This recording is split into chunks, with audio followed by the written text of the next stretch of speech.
So live now, buddy. I'm tipping for a drink. Let's party. Let's do it. Yeah, here we go. I told everyone it was going to be a bit before you'd see me back on the channel, but here we are a couple weeks later. If you guys missed it, I was on a podcast with Trevor from TC Tune with Ben from Pro Tree Videos there. I think that was a week ago or so. Actually had a pretty good time on that podcast. So after you're done watching this, go back, check that out on TC Tunes YouTube channel. He's got a lot of good content on there. Some podcasts with some real badass gangsters, not just average Joes like me. But yeah, so I figured, you know what? I'm going to give this podcast thing a little go here. And I figured the first guy I thought of was Mr. J Mac from Killshot Racing. The reason for that is Jay's super similar to me in a few aspects. Not quite as good of a beard, but it's all right. Not yeah, that's right. But if you're not familiar with Jay, he's got actually a white S197, just like mine. Is it 13 or 14, Jay? It's 14. 14. Okay, so same year as mine. So 2014. His is white, just like mine as well, and his is stick shift. So who better to have on the channel than a no prep stick shift S197 with a coyote, right? Yeah, minus the glass roof. Got me beat on the beard and the glass roof. The glass roof, hey, but yours is lighter. It should be lighter without the glass roof. It's lighter, but it hasn't helped me win yet. So we'll get there hopefully this year.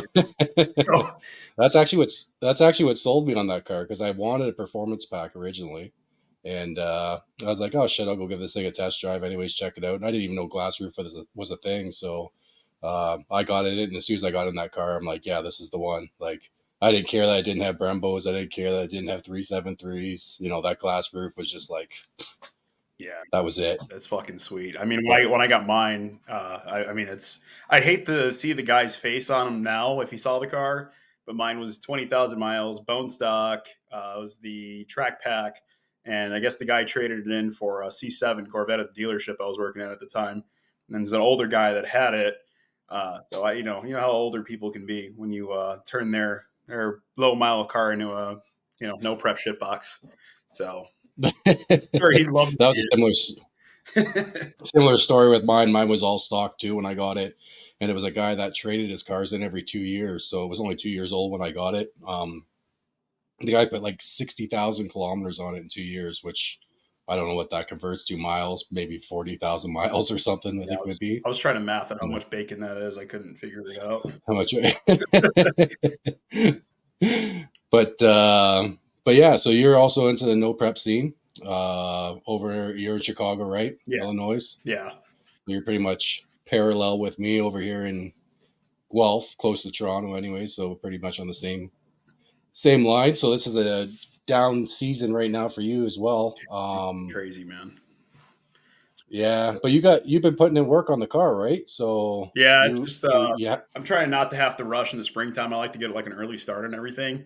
Plus, I almost had a little incident where I almost wrecked my last no prep event. So I was like, this is a good time to just take everything apart and kind of go through the whole car and make sure everything's good. I had the turbo kit sitting on the side, so I was like, well, you know what? What's the best way to get over almost wrecking your shit? We might as well add more horsepower. So figured that kind of help out. Yours is it was a nitrous setup. Yeah. I know I've seen that you're changing that up right now. So now you've switched it to what, a single turbo it looks like? Yeah, big single turbo. I'm still gonna have nitrous on it. Again, the guys at Nitrous Express hooked me up. Primarily my guy Chris Rosca. He's put me on with nitrous, and I love it. I had nitrous cars in the past. Stepped away from it for a bit, did the all motor thing, and Alex on his stream, constantly bashing the all motor thing, and I'm like, you know what, this guy has a point. I'm not going to chase it, and I had a good deal come across on a turbo kit. I did the turbo thing on it, but obviously I still want to support the homies, so we're still going to have a little bit of nitrous on it. Boost and juice goes a long way, so might as well take advantage of it. But right now it's got a 76 millimeter. I haven't even raced the car on the 76 millimeter, and I already bought an 80 to throw on it. I'm like, screw it. Let's just go big. Yeah, I've seen that. You're already swapping turbos. Yeah. But you took it down to the fuel station the other day and decided you need a bigger turbo? Pretty much. I needed, the problem is with the 76, so it's a class legal precision, and it's got a small exhaust housing. And I know with having a smaller exhaust housing, you could have back pressure issues, which the Hellion turbo kit that I am using was notorious for that. That's actually one of the reasons they got discontinued. Thankfully for me, the kit was already on somebody's car and they remedied the majority of those problems. But having that small exhaust housing can still lead to problems. So the new one, I mean, it was like a .81 AR. The new one is now like a 132. So it's massive compared to what was on there. Oh, So it should nice. definitely help. So I guess you're just learning the turbo game here too, because that's kind of new to you, right? Yeah, I don't know shit about Yeah. turbos. I wanted to be a TVS Yeah, guy, but yeah, that fell through. So here I am with the turbo, and it's just a big learning curve. yeah, that's the same thing for me. I don't know too much about turbos. I might eventually end up going down that road. We'll see where things go. But you also, I forgot that you spent a bunch of time doing the NA thing too. So Yeah, I was that, again, as Alex would say, I was doing the broke boy shit. So I was just seeing how far yeah, to push the Boss 302 manifold. I mean, I had cheap old BBK headers on it. I spent all the money on the suspension parts and on the safety. And it yeah, was just kind of like, again, for me, I don't make a lot of money and have a lot of money to spend. So it was like I either buy the best parts I can and I do all the install work. But then, when it comes to obviously engine parts, it's like you got the Coyote tech. So it was whatever I could find secondhand, whatever was in good condition, good deal, could trade parts for. So kind of did that, and I got the car pretty quick. I got it down to a 10.9 on the Boss manifold, unported. Car was about 30. also ran a 10.9, 10.9, eh? Yeah, 10.9, 125 at Great Lakes Dragway up in Wisconsin.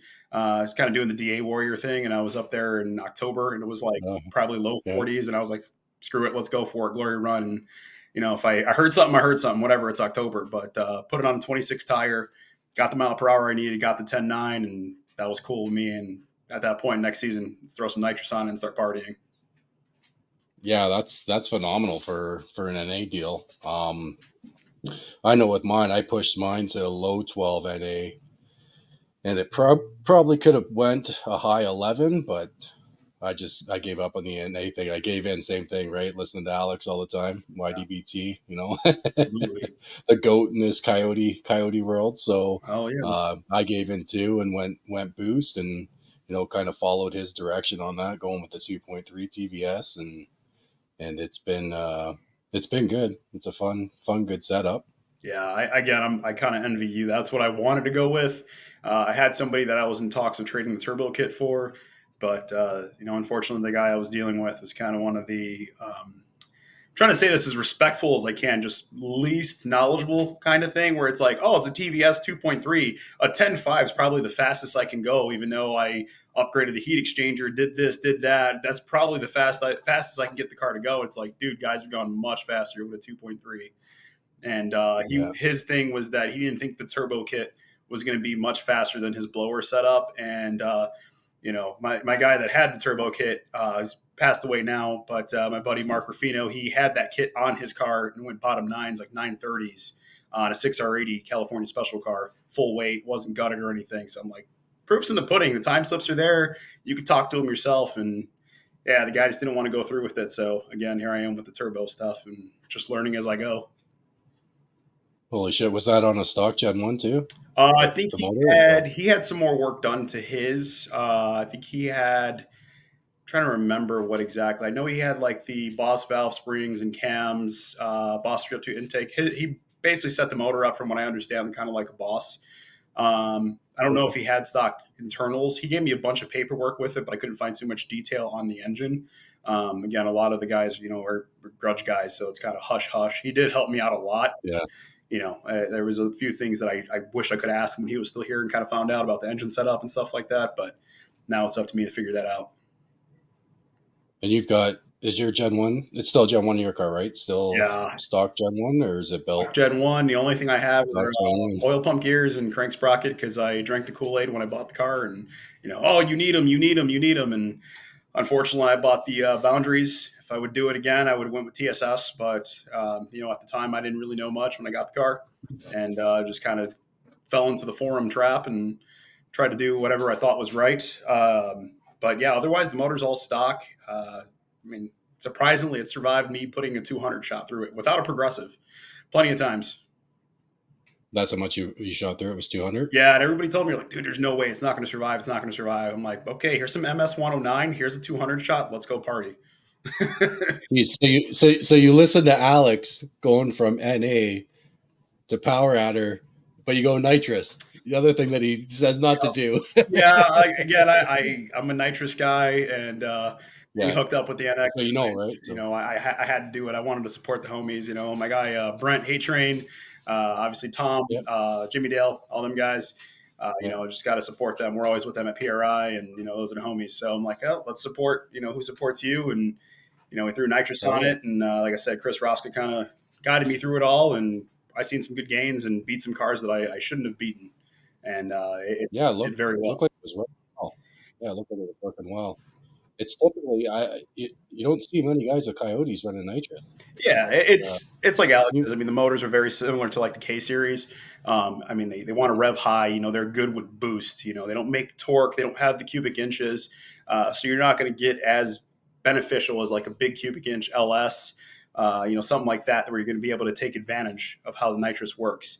So it's like even when I was getting tuned with Lund, you know, we didn't go over basically 200. They had tuned me up to a 150, and 200 was kind of uncharted area for me. It was just like, well, I'm going to try it, and if it blows up, it blows up, and otherwise, you know, I'm going to run that 150 when I need it, and 200 when I want it. so I know you're a big grudge guy. You're going to share times what you ran with that setup with the nitrous, or now that you're not nitrous anymore, right? Yeah, it's not. I mean, Are you going to? in the bigger picture, I think it's not that impressive, but and I don't take the draggy stuff very seriously.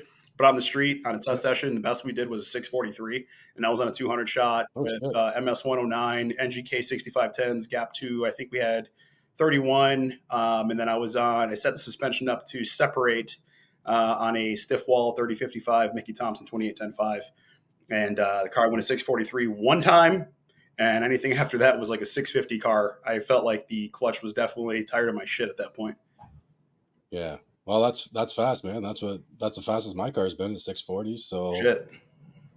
you know, and that's pretty. That's on the stock Gen 1 that you're running too. Like my stock Gen 1 didn't last, and that was that less boost than the car's making to run the mid sixes, right? Yeah, and you're on a Gen It two now, was, or a Gen one still, or uh, Gen one heads?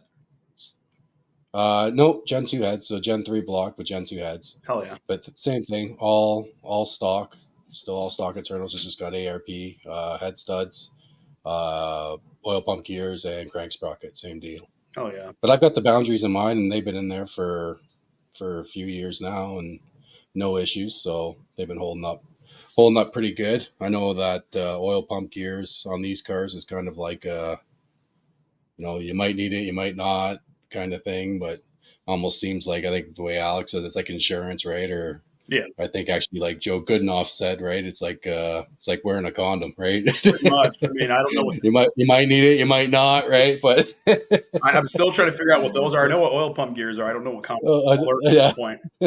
I think they discontinued those in like the 80s or something, didn't they? I don't know, man. They always fit baggy, so I just gave up on them. I was like, they don't make me Yeah. small. Oh, yeah. Oh shit, that's too funny. That's too funny. And then like, so with your training, your MT82, that's still stock MT82 as well, right? Still a stock MT82. I primarily will give it the guess that it stayed alive as long as it did, using the bias ply slick. And I would definitely say the suspension that I have. And I like to underclutch the car. Like even when I was shooting that 200 shot at it, I was on an XD Mach 500, which I know was slipping. But I feel like the clutch being that fuse really helped the transmission stay alive.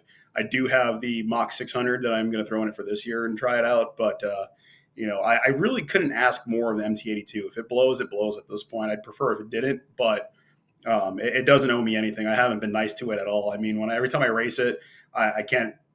The only time I've probably slipped the clutch is backside no prep. Otherwise, it's put it at 7,200 and sidestep it and let it eat. So Yeah, I've seen that with some of your videos from the past. I don't know if they were any passes or nitrous passes, but I did see those high RPM dumps. yeah, man, I just let it eat even on the street. I mean, we use that Rocket Prep, that Black Label stuff, which has like Yeah, it has like a rubber compound in it almost. And I mean that with the Hoosier DO5 on the street, man, I've gotten away with 7,500 and just sidestepping the clutch, 200 right out the hole, let the car eat. And I mean, it's costing me rear gears, but I'll take rear gears over anything else. I mean, a while ago, I did twist the axle tube, and I thought I totaled my car because it tore up a shit ton. And I remember sitting in the car. I'm like, dude, that quarter panel's got to be wrinkled right now because I thought the tire got all up in it. And thankfully, that was just a twisted tube. I got a nice built rear end set up, situated. I did on that one. I did 390s. Wanted more. Went 430. Blew that rear end. Did another 430. So I've been through about 2 or 3 rear end rebuilds at this point. It's been great. Well, so you got a 430 gear in that car? Yeah. Oh yeah. Yeah. I do primarily eighth mile. Even on the street, it's all eighth mile. We don't have quarter mile roads out here anymore, unfortunately. So I'm going through the top of fourth gear and eighth, and it just, I mean, the 60-foot is ridiculous. I'm cutting 1.4s on the street. Now, hopefully with the turbo, we can get down to the 1.3s. That'd be pretty sweet, but that's a tall order. Yeah, because most people say to go the 331 route, right? And that's the road I've gone. But I've also heard people recommend a taller gear like that, or a shorter gear. Sorry, it's been great. And it sounds like it's working good for you, making that kind of power and going 1.4s on the street. That's pretty impressive. Yeah, I mean, I know I'm going to have the gear down now, being boosted. On a boosted situation, I would not recommend it. But nitrous, naturally aspirated, you can't go wrong with more gear. A good friend of mine, John Leslie Jr., he used to race Coyote stock. We race together all the time now, and he's the one that put me on to going with a bigger gear. I think in his car, he has anywhere between a 456 and a 488, depending on what he's racing. He has I think it's an 89 Fox. It's a hatchback G101 car, has the, that NMRA special short block shit they sell from, the Ford catalog. And I mean, we put nitrous on that car too, and he's got a tall gear, and that thing works. That thing's quick. Interesting. Yeah, interesting. I give him shit all the time. I'm like, man, you got to start clutching in though. I'm like, it's not fair. Oh, geez, that go down that rabbit hole. Oh yeah, I had to bring it up for that exact reason. We got to go down that rabbit hole, man. Yeah, I've been waiting to talk about that one.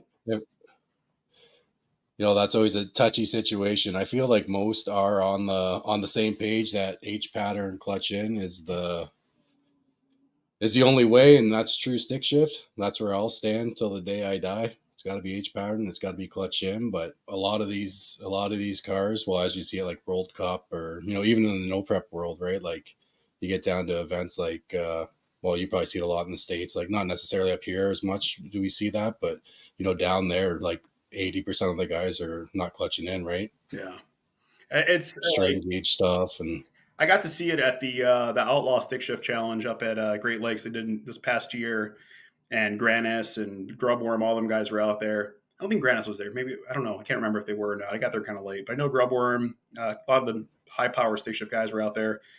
And, I was watching it, and it's like, it's cool. Don't get me wrong. It's very cool to see cars go 6 seconds, especially stick shift, H pattern. Oh yeah. But I had this constant argument with a buddy of mine, Frank. He's got a turbo Z06, and he's, him and a couple of the other guys I know that were NMRA guys. Like, well, I could clutch it if I want to. You can if you want to, but are you going to? Fuck no, you're not going to do it. No. And I always argue with him. He's like, oh, it's like, that's what the time index is for. That's the time index is for. Who hurt you? It's like, no. I want to see how fast guys are going to go with OEM components with, a TR6060, a non-faceplated T56, our MT82s.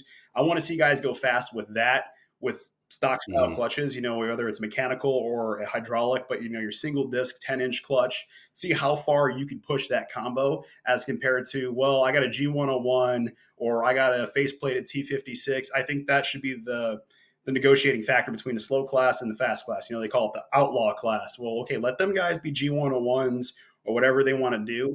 And the slow class, that should be all the OEM style stuff where you have to clutch in. You're running a true mechanical style clutch or a hydraulic style clutch, non-faceplated transmission, what comes in the car, kind of like they do in the overdrive classes. I think that's what needs to happen with stick shift to make it more competitive because, let's face it, we're going to get ran over by these guys that have clutchless transmissions, and they want to talk about, oh, it's luck, it's consistency.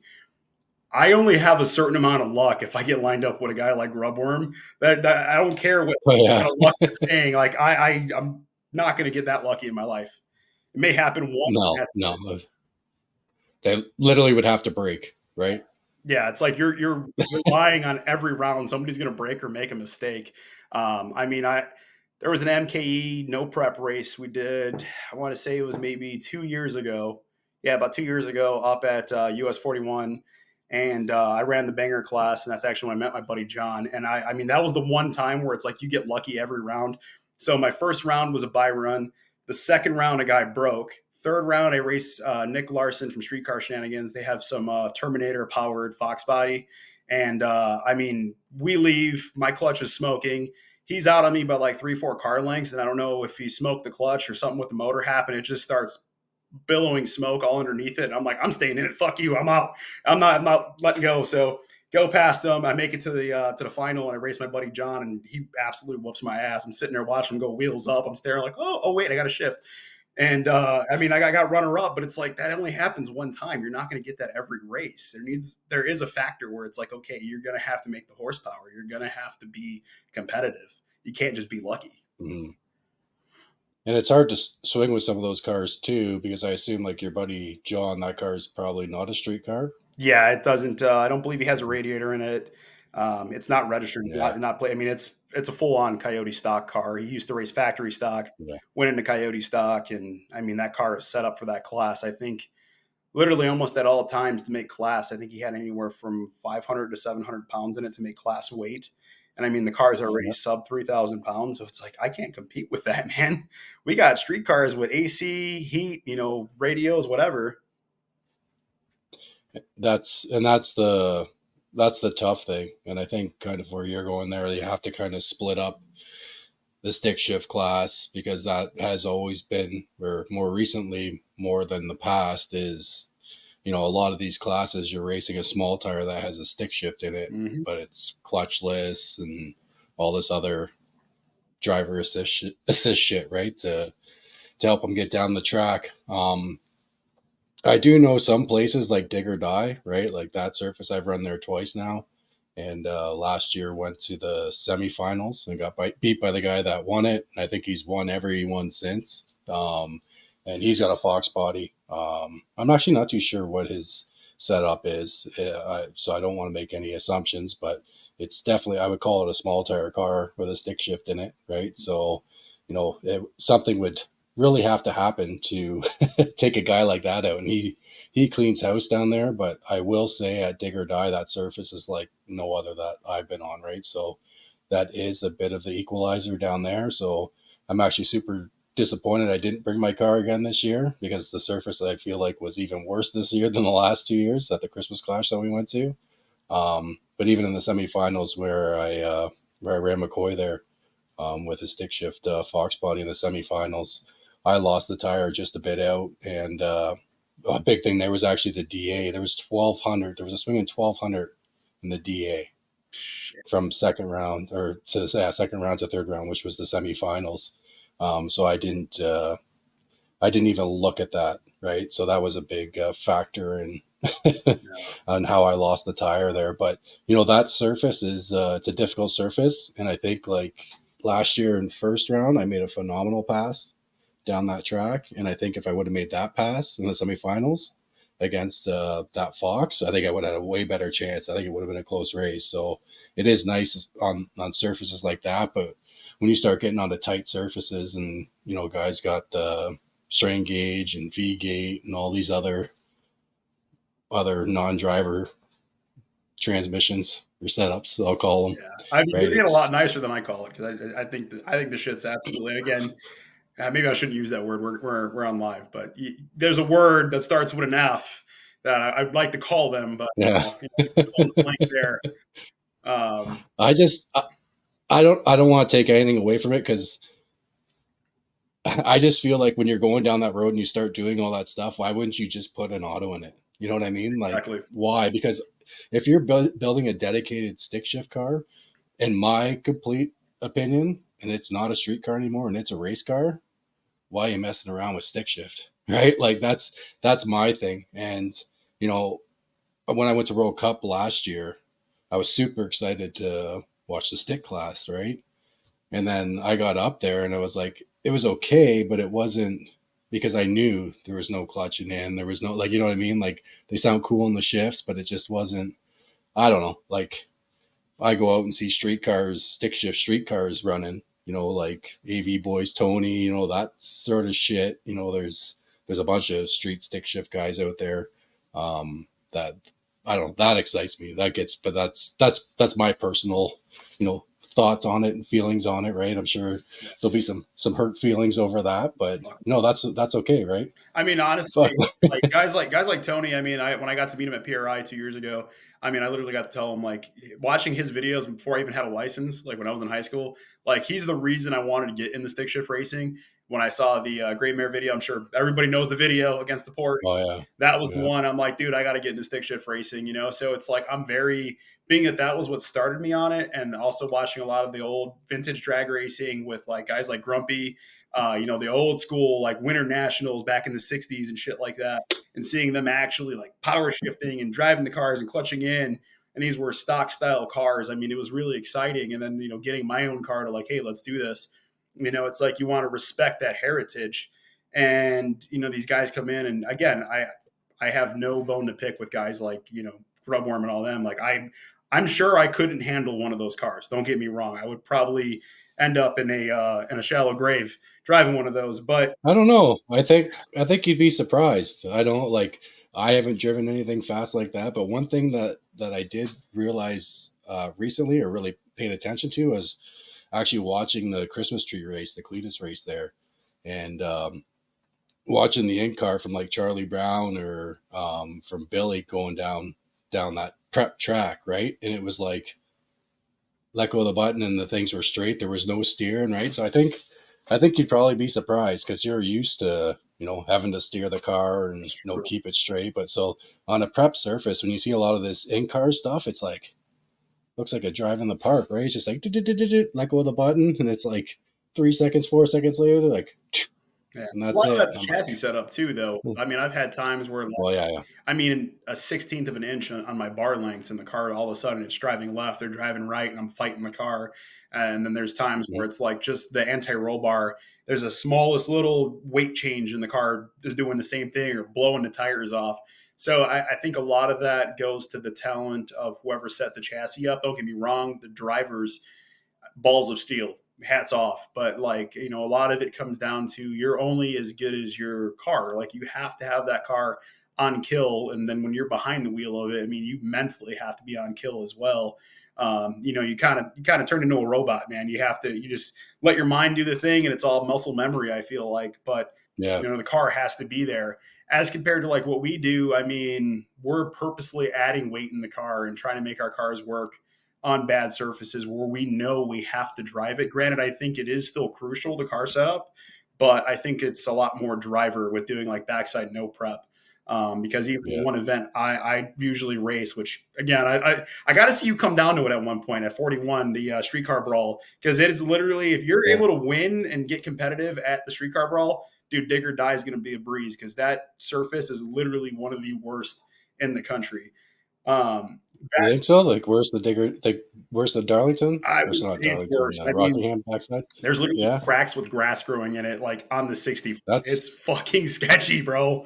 It's bad. I guess Rockingham's like that. There's no grass in the cracks, but there's definitely big ass cracks across the track all the way down from the backside. Yeah, It's it's rough, man. it's It's rough. yeah. I don't know if any of my boys have been down there. I don't know if Ben from Pro Tree Videos, if he's done anything down there. That track sounds familiar. 41, right? US I know 41. Trevor's brought it up a couple times. I forgot which Yeah. podcast, who he was talking to on his one podcast. But I know he was talking about getting out to 41. I feel like I've seen his car out there before. The teal car he's got. I don't remember. 240, yeah.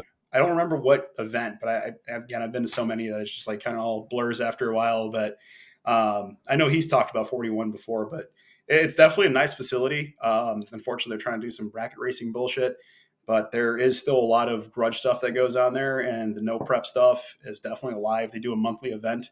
They're going to also be doing some front side stuff this year and a couple prepped events. It's going to be a good time. Okay. I might be confusing 41. I think there's a 42 as Yes, well. yeah, Isn't there a there's driveway 42 too as well. in Ohio or something, I think? Yep. Yeah. 41's in Morocco, Yeah. Indiana. It's about an hour and a half from me in Chicago. But I mean, it's a cool track, man. It's got a lot of heritage. Again, the Grudge Days there, you talk about a packed house, man. It's insane. It's insane how the Yeah. Grudge Days get. I mean, you got OGs back from the 80s and 90s that are still showing up. And I mean, they got more nitrous than you could imagine in the cars. And you see some cool shit and a lot of heated arguments. It's insane. It's definitely entertaining. Well, I definitely want to check some different things out. That's one thing I do enjoy with this over the past couple of years is getting out traveling and trying different tracks. And I've tried to obviously focus when I am leaving the country to go to like those premier events, or those like the cash days at the hill and dig or die, like kind of those big ones. But it would be nice probably to swing over to that track because it's not nearly as far away. I actually just mapped it the other day because I'm going to be heading over to Chicago probably in a few weeks. Oh, fuck yeah. To pick something up. So Well, might have to link up and grab a bite. Yeah. So, and I think no, I think it was tendies. 7. No chicken tendy. No, you got Raising Cane's over there or what? Yeah, we got Raising Cane's, but there's a lot of places that I mean, if you come out here, man, I'll put you on to some spots. I know good spots. I mean, everybody, if you anybody on here watching this knows Riccobenni's in Chicago, man, that's the spot to go to. Riccobenni's, Paisans. I mean, if you like good pizza, that's the place to go. So let me know when you're in town, and we'll put you on. Well, Chicago's pretty famous for their pizza, aren't they? Oh, dude, it's the best. It's the best. I don't care what New York says. Anybody from New York in here talking about your thin crust, paper ass pizza, fuck you. You don't know anything. You don't know shit. It always turns to food, eh? It always turn to food. I swear to God. I mean, I heard the chicken tendies on the same day. I was like, man, I got to get some Canes. So now I've eaten chicken every day since. So thanks, guys. Yeah. So you're like 7-8 hours from where I'm at. So it's actually not too bad. Which is not too bad. Dig or die. That's like 13 hours. So shaves a bit off there. But Chicago is wild, man. Like it's been a while since I've done it, but I used to listen to the police scanners all the time. And Chicago was live, man. Like so many times I'm on the Chicago PD and it doesn't stop. Yeah. Like, it's got to be wild living there. Yeah, I'm right by the Midway Airport, and there are some times where we've seen some sketchy shit. I remember there was one time me and my girlfriend were like, we'll take the Mustang out for a cruise, fuck it. And we're going to get on the highway, and here comes a stolen Charger with fucking literally the tires blown off, sparking, and there's 2 cops just following them. Shit. And this Charger's getting on the highway at fucking Mach Jesus and just going. I'm like, you know what? I'm just going to stay back here and let them do their thing. This is just a normal day. And my girl's from the burbs, and I'm just like, hey, well, welcome to my neighborhood. Hope everything's good. Hope it doesn't scare you away. So you are in a rough spot, like a pretty, well, no, I wouldn't say rough spot, but like a high crime rate. Yeah, it's definitely getting worse because we're about 15, 20 minutes from Little Village, which, again, if anybody on here knows Chicago, that's definitely not a place you want to be at. I don't know how to put this. Think of it as like O-Block for Mexicans. That's Little Village for you. So we're about 15, 20 minutes from there. And I mean, a lot of that stuff's moving in over here where it's just like now, crime rates going up. 5-10 minutes from my house just a couple of weeks ago, they lit up some cop. And then what do you got? Oh, yeah, that's exactly what my girl's showing me the article right now. Yeah, it was like a few blocks away from me. Cop got shot up. And then, obviously the stupid takeover shit. You're seeing it a lot more frequently around here. But again, even where I'm at, I could go 5 minutes up the street and there's fucking takeovers every Friday and Saturday night. It's just like, man, I just don't want to be around it. But unfortunately, it is what it is.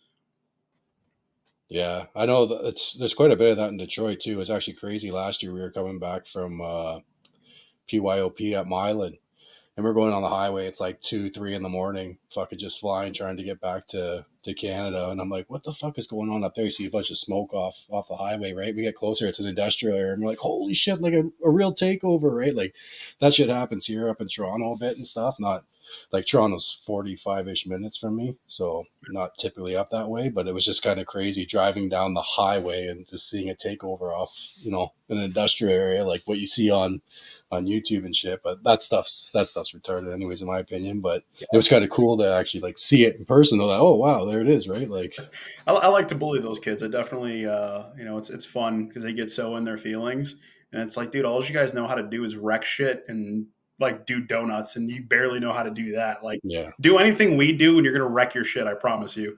Like I've seen some of the takeover Yeah. guys go to like the no prep event because it's like they also have test and tune where anybody could pay the $20 and go race all day. And as they're showing up with, there's a guy. Matter of fact, this is the funniest one. I don't feel bad because I knew he's a takeover guy. As a C7 Corvette, and him and his buddy were making rips on street tires, and it's a Z06. This car is all out of shape, and the dude's just fucking hot dogging it. Ends up spinning the ass around into it, goes into the guardrail, bounces off one guardrail, goes in the other one, and it's a brand new C7 Z06. And everybody's just like, "Oh, fucking guy's getting out. I'm sorry, bro," to his boy. It's like, no, you asked for it. You don't know what you're doing. Go back to doing fucking spinny donuts and you're stolen Pookie Hellcats and leave us alone. We don't do that shit here. Fuck. Is car theft big over where you're at? Oh, dude, it's obnoxious. It's obnoxious. Like almost, I want to say almost every day on Snapchat, there's somebody posting about their stolen Hellcat, Trackhawk, TRX, just every day. Oh, last scene, or Camaros. That's a new one. They're getting all the GM stuff now. And it's just like almost every day. It's like, dude, you're posting this and your thoughts and prayers and all that on Snapchat. It's like the car's already gone, man. That thing's stripped. It's gone. Shit. Just take. I often wonder that every time I'd see your car like outside on the street or whatever, like outside your garage and stuff. I often wonder. I'm like, oh, I wonder if that area's got like a high, like if he has to worry much about people jacking his shit, or if it's where you're at, you're all right, or maybe you got connections or links. I don't know, right? Maybe. I mean, I got full coverage on everything. I mean, they steal the truck. The truck's replaceable. If they take the Mustang, I mean, hey, they deserved it if they can get that piece of shit moving and out of the garage. Well, it's got a stick in it, right? Yeah. So you're probably pretty safe there. And a full spool and slicks. So good luck. No front sway. Oh yeah, they're gonna have a good time. And then obviously, I got the we'll call it the security tools. So I'm not really too worried. Along, I got security cameras on my house too. So I'm not really worried about it. I'm like, if they take the Mustang, just don't bring it back. I just don't want to see it. You deserved it. Awesome. Good job. Somebody taught you how to drive stick. Oh shit.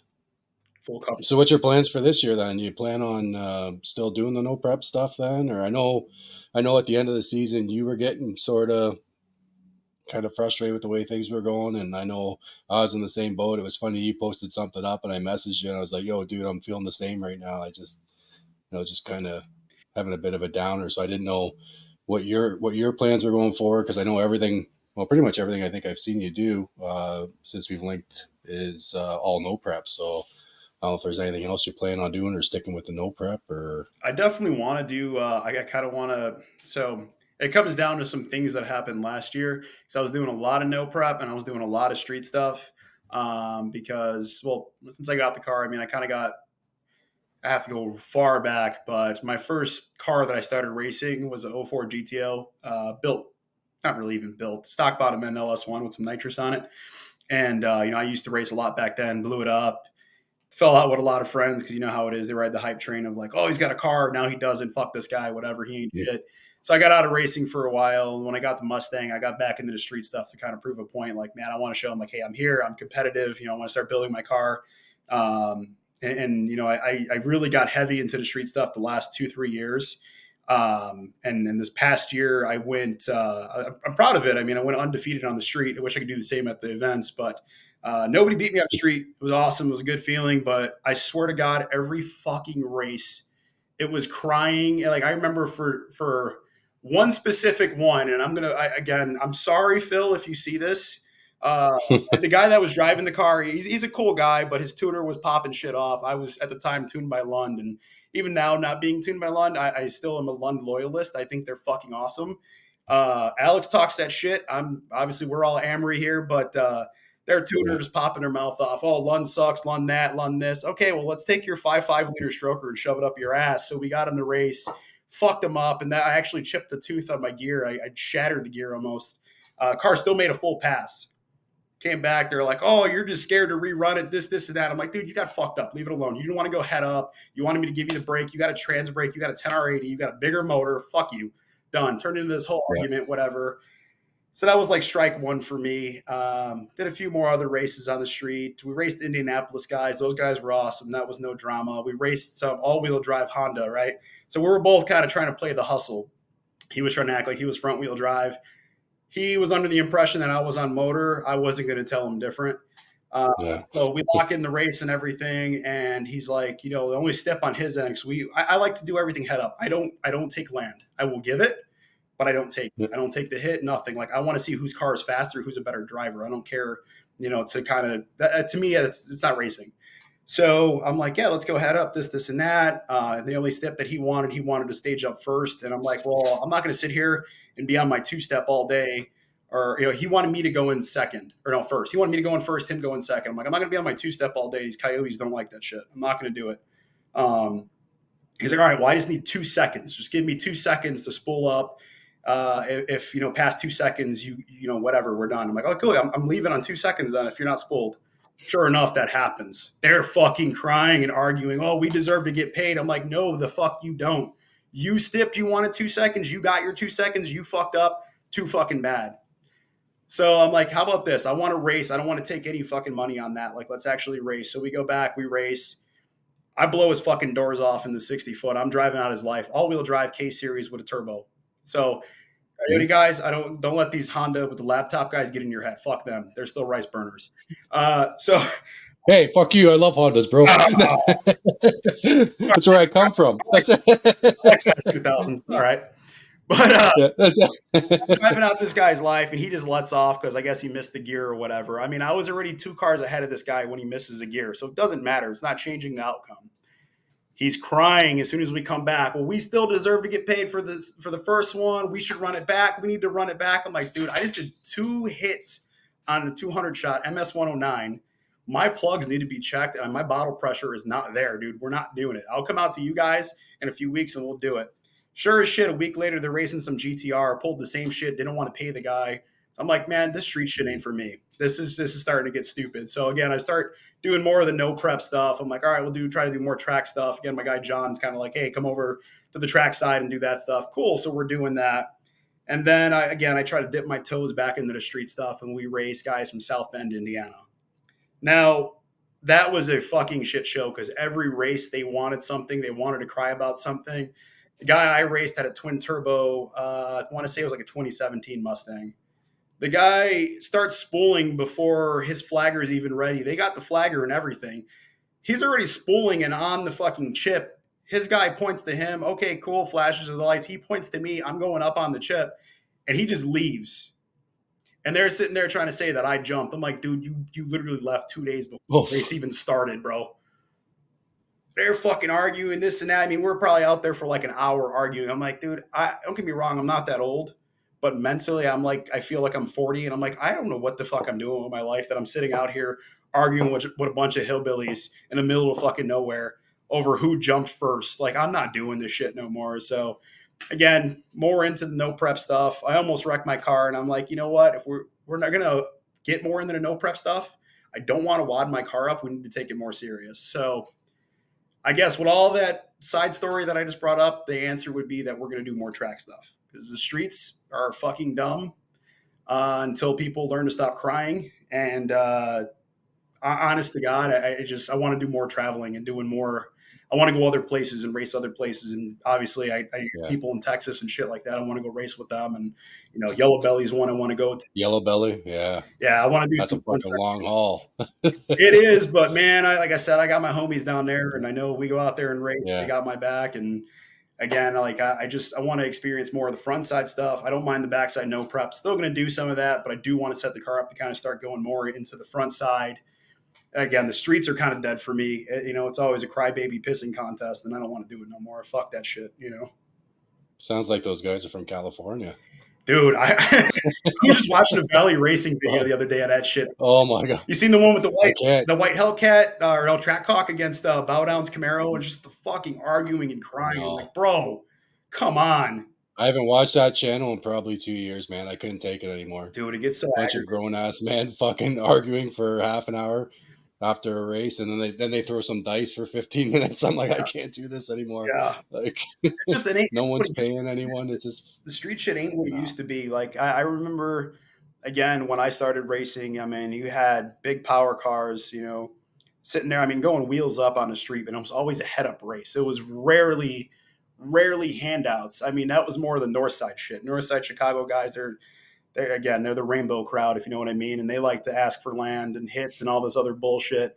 Out here, it was like head up, talk your shit, hold your nuts, and race and get paid. But it's like Yeah. with the newer generation coming out and all the younger kids, it's again, everything is about the phone and the content and what I can get out of it, and they want to win on stipulations as compared to, dude, we built cars to race. You're on Instagram or TikTok saying how much of a driver you are. Well, let's fucking drive, let's fucking race. And they never want to do it. It's stupid. Yeah. What's it like with the cops up there, like for street racing? Like what you get? It I know depends. it's fucking super strict where we are. So I'm just curious what it's like in Chicago. Like if you get caught street racing in Chicago, what's happening to J Mac? Well, I have gotten caught before, but it was my fault for running. Yeah. I was facing 6 months to a year. Thankfully, the cops ended up being really cool at us.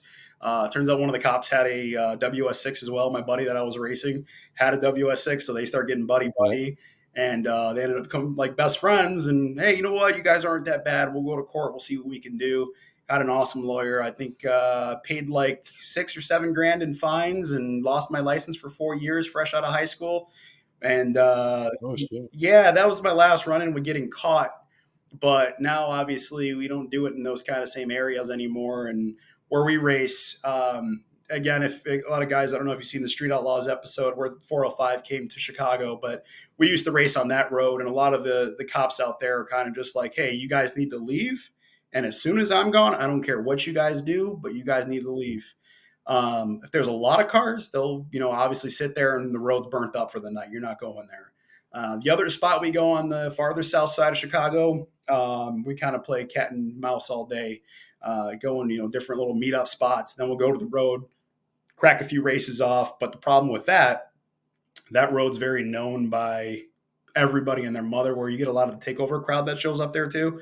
You got guys trying to roll race at a dig race spot, and then it gets crowded with cars literally blocking the road. You got cars down both sides, and it's a bad time. That's when the cops come and they clear it out and they sit on the road, and then you're screwed. But there's just so many cars that they really can't do much, which is good at the same time. But that's one of those roads is you get in and get out and be done. Don't sit there and hang out. So overall, I would say the cops aren't too bad at the spots, but you will get a lot of heat driving around because you're automatically assumed to be a part of the takeover crowd if you have a modified car.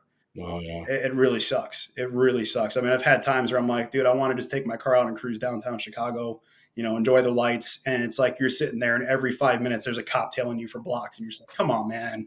I'm not doing anything. I'm on slicks and skinnies, bro. I'm not going to spin donuts in an intersection on slicks. Yeah, it's bad.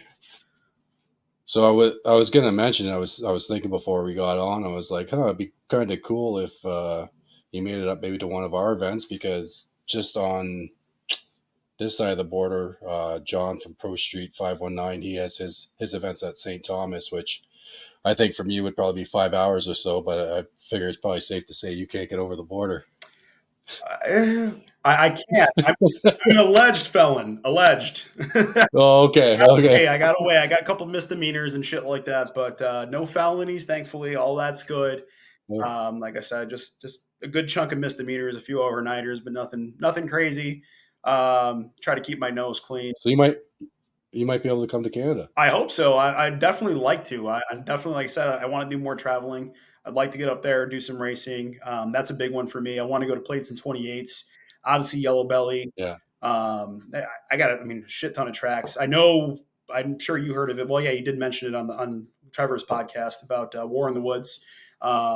Jeff Thomas is talking with a couple of guys about potentially doing a stick shift class. He says, as long as we get 16, we're doing it. 16 and we show up. Otherwise, don't ever ask for it again.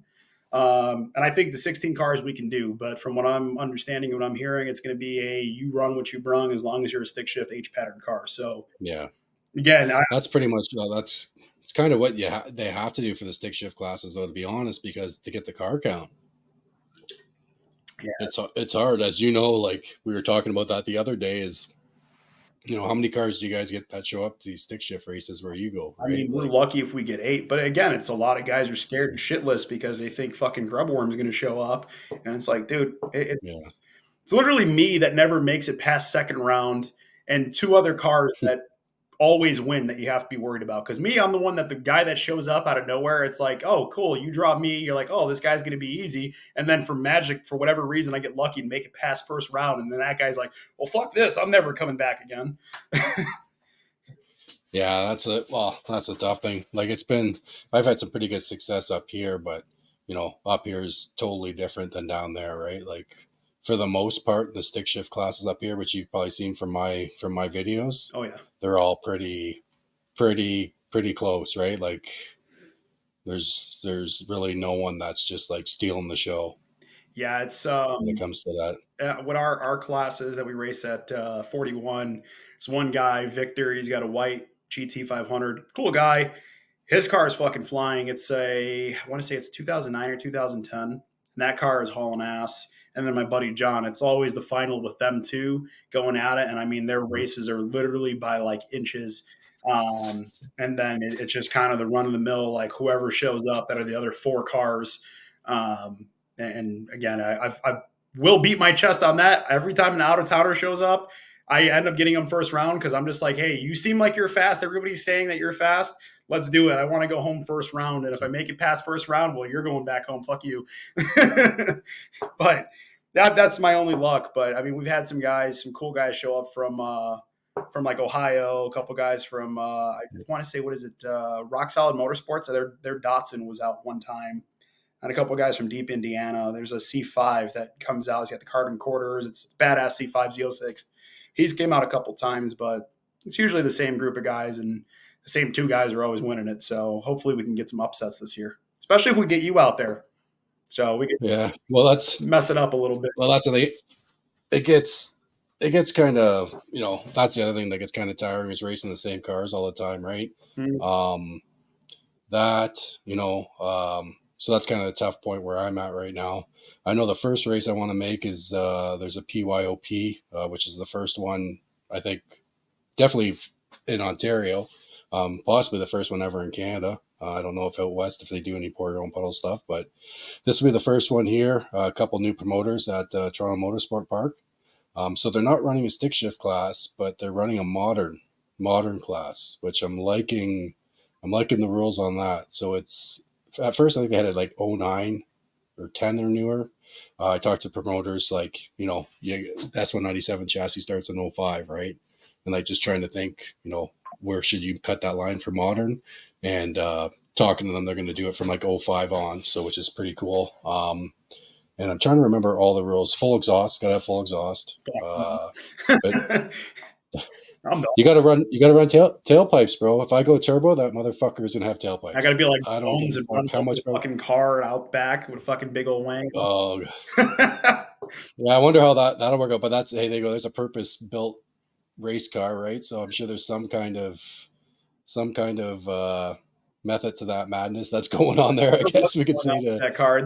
I'll be honest with you, that kind of shit is the only thing that turns me off the no prep, where I'm like, man, I don't want to do this anymore. Like the cars are a fucking clown show. I can't stand the half-assery of guys showing up with no front end. It's like, cool, bro, you didn't finish your car. That, you want to get on me about an engine diaper, about safety, put a fucking front end on your car. If that engine lets go, I mean, you're killing the fucking crowd right there on the line. And then just like the clown show of like the Butthart bars, the big fucking spoilers, the turbos, like, again, just, I don't know how many cars I see where the turbos pass the roof line. Like, dude, that's laziness in your fabrication. I've seen cars with stock hoods and you pop the front end off that car and it looks like a fucking straight up X275 car, but on the outside it looks stock appearing. And it's like, that's how much work you want to put on it. But these guys are just getting lazy. It's like, yeah, we'll stick the turbo on the roof line right where it's easy to put it. We're going to put a big stupid wing on it for traction because we don't want to play with weight or bar settings and shit that makes sense. And let's put more weight off the back. And yeah, cool. Let's go racing with no front end. Like, okay, that's fucking corny as shit, but whatever. I guess it makes it super serviceable. That's the one thing when I do see some of these settings where the turbos are just like sitting above the roof. It's like, oh, nice, you can just unbolt it, no problem. There's nothing around. Like, pull her off, swap her out, right? The clutchless guys and the no front end guys, they need to just have a race together and just call it like the rainbow. That's the Pride Parade. There you go. That's Pride. They should do the race in June, and those guys will have their own Pride Parade, and it's all the cars with no front ends and the fucking clutchless guys. Perfect. Clutches guys. Yeah, there they go. And the LS Fox bodies, all them guys too. Can't forget those guys. I'm gonna catch a lot of smoke for this shit. Oh fuck.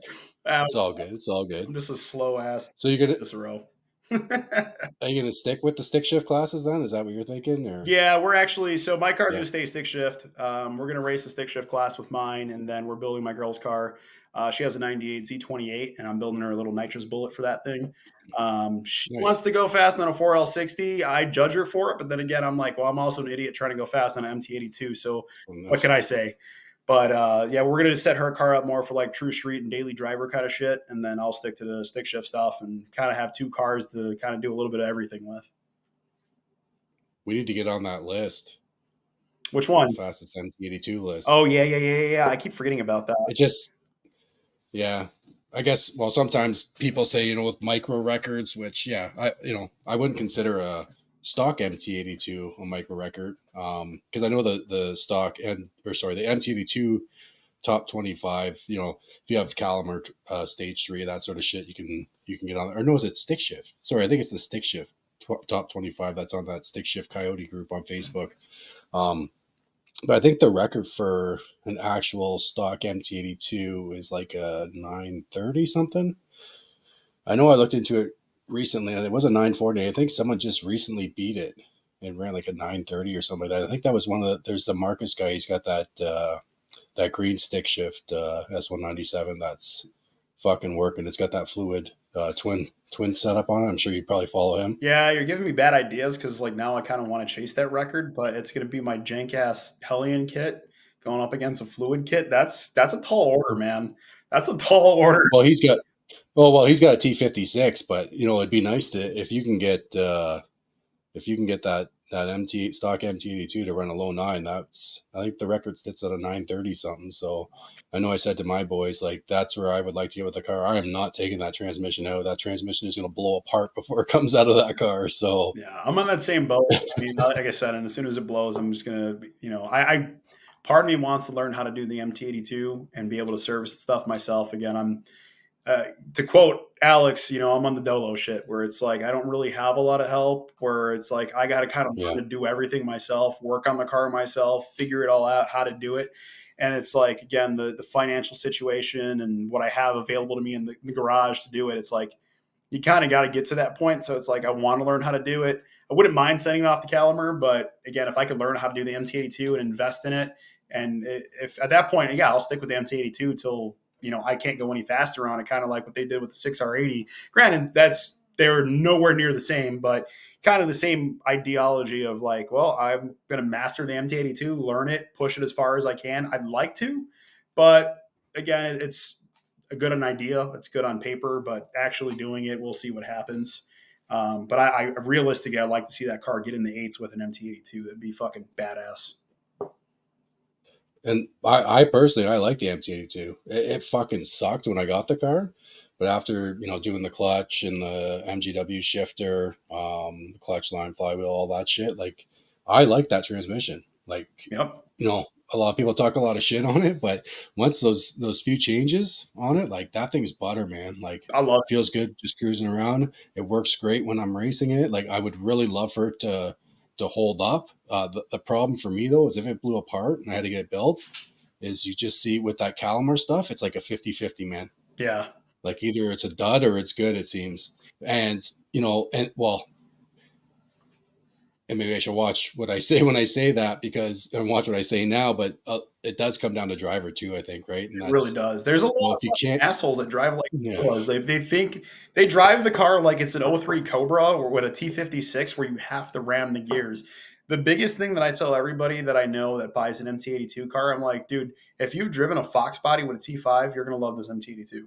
The T5, if you were able to keep that thing together, even if you had a oh, fuck me, it was and not terrible. low third gear, like the MT82 is like a God sent gift compared to that T5. So Butter, it's butter compared to a 2.5. especially with MGW, it feels so notchy. It reminds me of a T5. Like it just Oh, I love you it. feel the clunk, like it's there. It to me, it's like there's a lot of raw feeling to that transmission once you fix all the Ford quality control bullshit, and it's not bad. But a lot of guys are also used to well. I had an F body with a T56 in it, or I have a Corvette with a T56 and it doesn't drive like this. Well, yeah, you also don't know how to finesse your shifts and you're punching the fucking screen of your radio every time you shift. So what do you think's going to happen? Yeah, exactly. And it scares me too. I honestly I'm like 99, pretty much 100% sure when that transmission blows to pieces, it will be a T56. Um, but it would be nice to keep rolling that MT82 because like I said, I love it. And the other thing I think about too is to go to a different transmission like a T56. Knock on wood, racing, I've never missed a gear in this car. Yeah, Not one time. yeah. Which is In like, your videos, fuck, do I get a T56 and all of a sudden I'm missing fucking gears, right? Like, yeah. I'm so used to that MT82 and I hit the gear every time. Like literally, I honest to God, never missed a shift in it, And which muscle is memory. huge, right? Because in stick shift racing, that's a lot of races are lost on that, right? So, that I've been lucky enough to not have that problem and lose races due to missing gears. Yeah. And it's just that whole setup in the field. So it would be interesting, I think, switching over. But I ultimately think if that transmission blows in pieces, that'll be a T56 going in the car. But Well, hopefully it stays together because, like I said, that was that. yeah, That you were one of the first channels I started watching when I got the car because it was like, oh, cool. Again, the relatability, and you were driving an yeah, MT2, like again, just going through all the different channels and all trying to find reliable content, kind of trying to do what I want. And it's like it's literally it was like you open YouTube and it's like ill Stang mode, ill Mustang lifestyle, what the fuck yeah, shit. And then you're like, oh, this guy does the same thing and he's actually not filtered. Cool, awesome. I don't want to hear a guy yeah, with a lisp or fucking butter teeth over here. So it's yeah. like, But yeah, I started watching your shit, and I'm like, and then I'm seeing how you're shifting and how you're driving the car. I'm like, dude, badass. Like, I want to get like that. And again, it was a lot of practice sessions. well, I would just take my car out on again the highway is like 2 minutes from me up the street. But I would just get on at like 11 at night, like, fuck it, I'm going to go get on the 55 and roll some gears. Get on there, murder the on ramp, wait for some openings. All right, downshift in a second, just do some fucking pulls and just practice just for nothing. Like, I'm just going to go learn the car. Changed all the stuff that, the typical assist spring, take that shit out, change the clutch, did the stainless line, did the remote reservoir. I had a Barton 2-post in the car forever. And I was just using all that stuff. And, again, just practice, practice, practice. And it's like the transmission is not bad. Like it was very reliable. And then like anything I did to it just made it more reliable. Whereas like I can trust it. Down to the point where like there's even been issues again with spraying it where on a prep surface, spraying that 200, it pissed the transmission off a lot. Like not the clutch, where it wouldn't want to disengage. And like you'd hear it and, everybody's like, oh, he missed. And my camp would be like, no, he didn't miss. There's something wrong. And I'd come back and the fucking clutch pedal's like trying to be stuck to the floor. I'm like, clutch is hot. The thing just reeks like fucking burnt brakes. I'm like, no, it's fucked. Like we had to park it, let it cool. mine used to mine used to do that stock. The pedal would stick to the floor. Yeah, I started getting I haven't had it. the Mach 500 when I was spraying a 200 at it. The 150 and the 200. Oh shit. Again, no progressive on it, so I'm sure I was past the torque rating. Well, and I think that is plays a big part in it is the single disc clutch. Everyone goes with a dual disc, right? And like I even see it in my logs, like there is a bit of clutch slip, right? And I think that's what keeps it together. And even talking with Tony and Tess when they came up here for that race, right? They were kind of on the same opinion, right? That the single disc stuff just helps keep these transmissions alive because you get some of these tractor clutches and it's just, but it's like, it's crazy, Jay, because similar to you, I've broken everything. I've broken a drive shaft. I've twisted the axle tubes. I've blown the rear end apart. I've blown the motor. Like everything has blown up on that car, and that MT82 still works like brand new. Like that thing has been through so much. Like Yeah. how do you break all this stuff? And that transmission with those small gears is staying together is just mind blowing. And you see the stuff we got online, like this is the worst transmission. Like Ford, we got a class action lawsuit, and here am I out here just that's the loving funny life. part is guys will complain about the MT82 and complain about that and like, oh, we're going to class action lawsuit. The transmission sucks, but they're not complaining about the fucking 24 Mustang that you can't tune. It's like, oh, that's fine though. Yeah. Yeah, let's eat up this 24 Yeah. Mustang, but fuck the MT82. Like, no, if you're going to go after Ford for quality control, go after them for their new bullshit with their 24 and their horrible fucking F-150s and their horrible EVs. Go after them about that, not our MT82. Our MT82s are fine. Well, and I guess that's another point because that just reminded me kind of Alex there, and just kind of thinking back to his history with stick shift, and he did break was it a 19? Yeah, I think he had a 19 MTD2, which is the D4 or something MTD2 they call it. yeah. And like that motherfucker can shift and drive too. You know what I mean? Like, Yeah.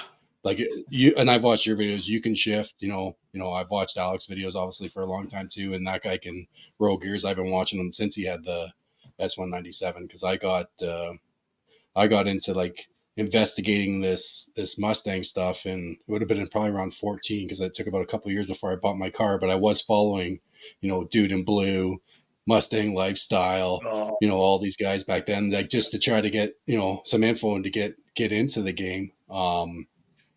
But yeah, it's I think driver plays a big part in the MT82 staying alive. I think that's basically what it all comes down to. Is Absolutely. that's probably going to piss some people off too. There's going to be people watching this be like, I broke my stuff. You saying I can't drive, bitch? Right? Yes, Like, I'm saying you can't drive. yeah. Suck. There you go. Well, at the Chicago, I'm the nice Canadian. I'm trying to keep it a little bit. I'll catch on the race today. It's fine. It's all right. I'm Yeah. totally okay with that. I do it on a daily basis, anyways. It's funny we keep bringing up Alex because, man, I remember watching him. I mean, I was a GM guy, like hardcore.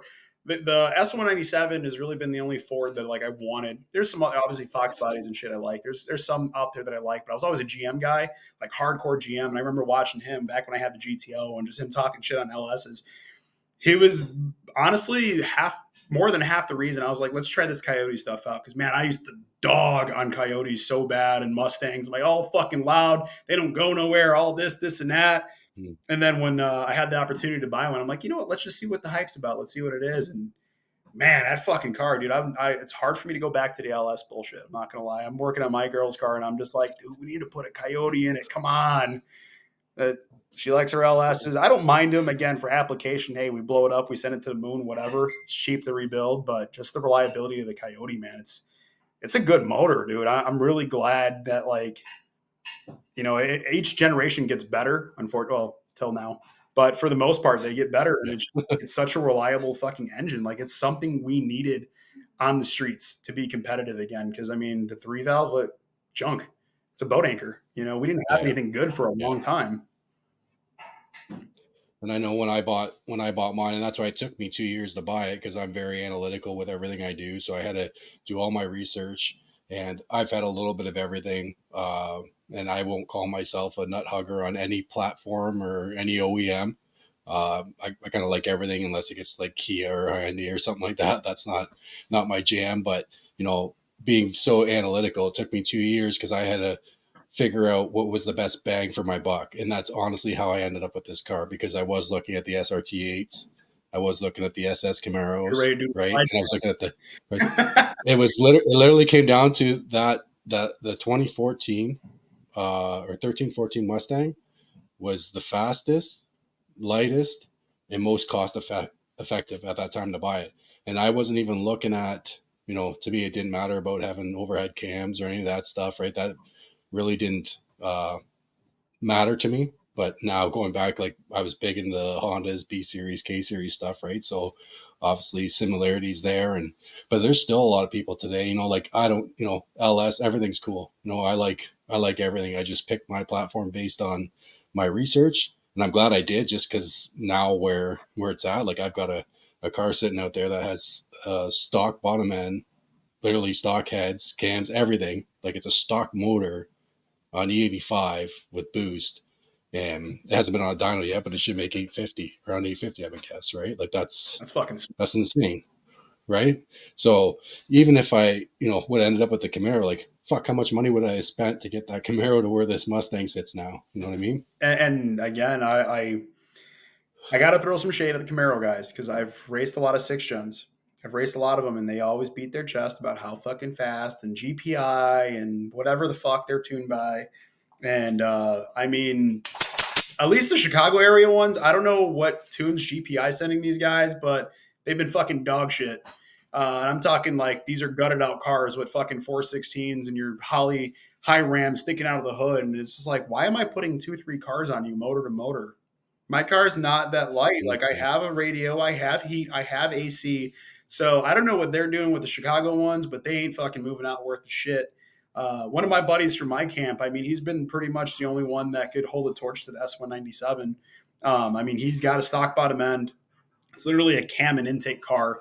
But I mean, he has this thing tin canned the fuck out. Like, I mean, you get in his car, it's a seat, a Kirky, the steering wheel, and the literally the gauge cluster. Everything else is gone out of the car. And like me and him race, and it comes down to like who cuts the light and who gets the 60 foot, and it's by inches. And it's like the Camaro being what it is and what more you have available.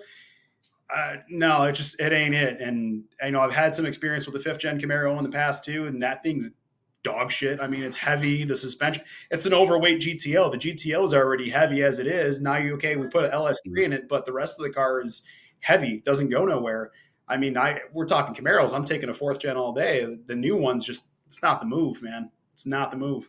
No, I'd rather they fucking sound good. I'll give them that. You can't beat the sound of an LS, right? Like, yeah. in my opinion, anyways, right? Like sitting chopping at a light, I and they're just well, sitting there, la la la la la la la la, right? And he's like, blah blah blah blah. It's like, fuck, that's badass. I like the LSs, but again, maybe it's just me having being raised around what I was raised around and the cars I was brought up on. But I'm a small block Chevy guy all day. I love the old school small blocks. Okay. I don't care if it's 2 bolt main, 4 bolt main, small block 350, 396, like any of that shit. Old school 383 with aluminum heads. Man, you give me a Holly Torque or what is that? Edelbrock Torque, whatever intake it was. Dude, I don't care Yeah. how slow it is. It could run 14s. To me, it is the sweetest shit ever. Hearing those things sitting there chop all tinny, it's so fucking cool. I just Oh love yeah. them, man. I'm a little outdated, I guess, on what I like, but that's what I grew up with. That well that and small block Fords, like small block Fords sound fucking rowdy badass Yeah, as well. Like yeah, they do. I was behind my buddy Rick. You've probably seen on the channel there. He's got a couple Fairmonts, Mm-hmm. and he just got this stick shift one going. It's like a primer deal. And one of the last races of the season, I went there to help him with some testing or whatever.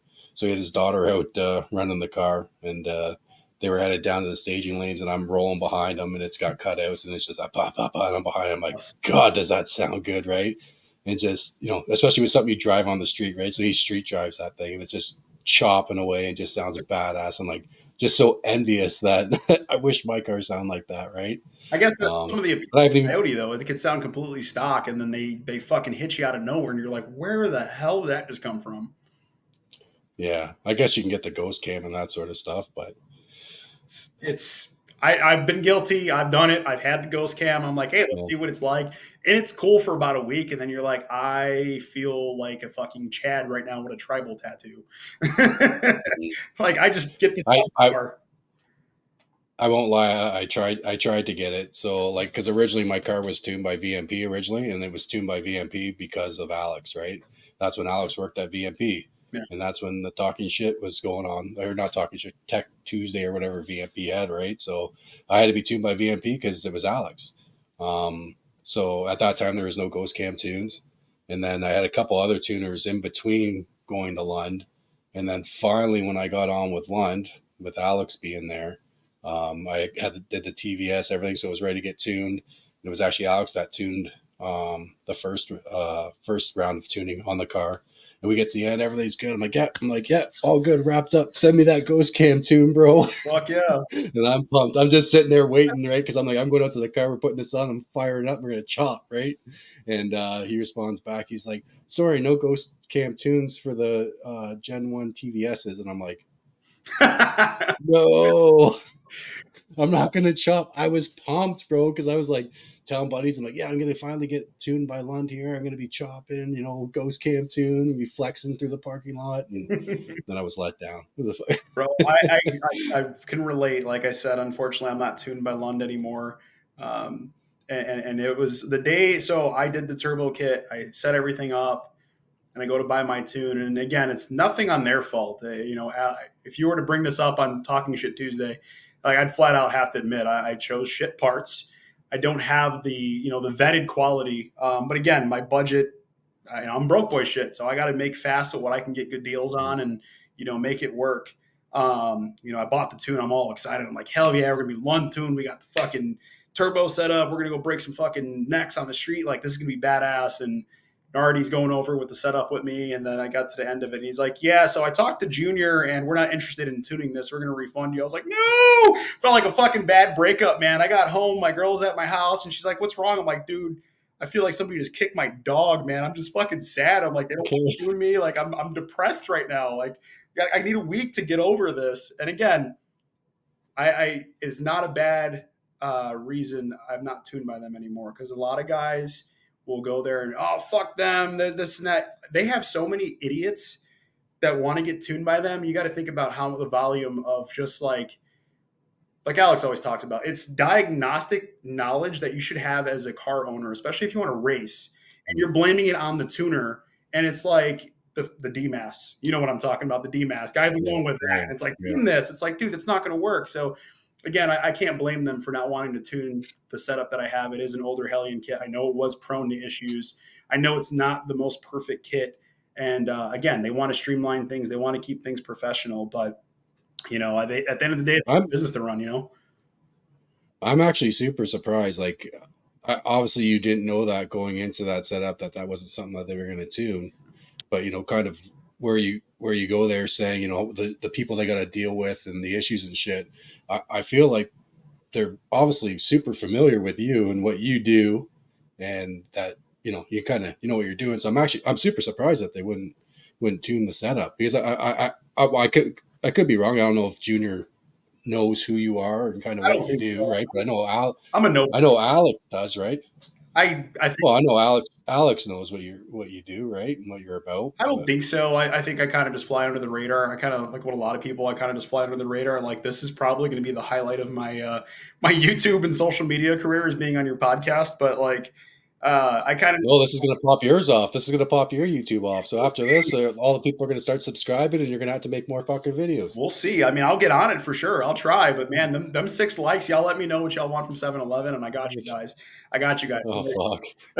you just gotta push through that shit, right? It'll pop. Yeah. It'll pop off. Your first video got like 300 something views, right? That's honestly, that's good for a first video. We're not all beater bombs. We're not all, It's only because I always strike, man. I'm not gonna lie. I leaned into the clickbait shit a little bit, just a tiny bit, but.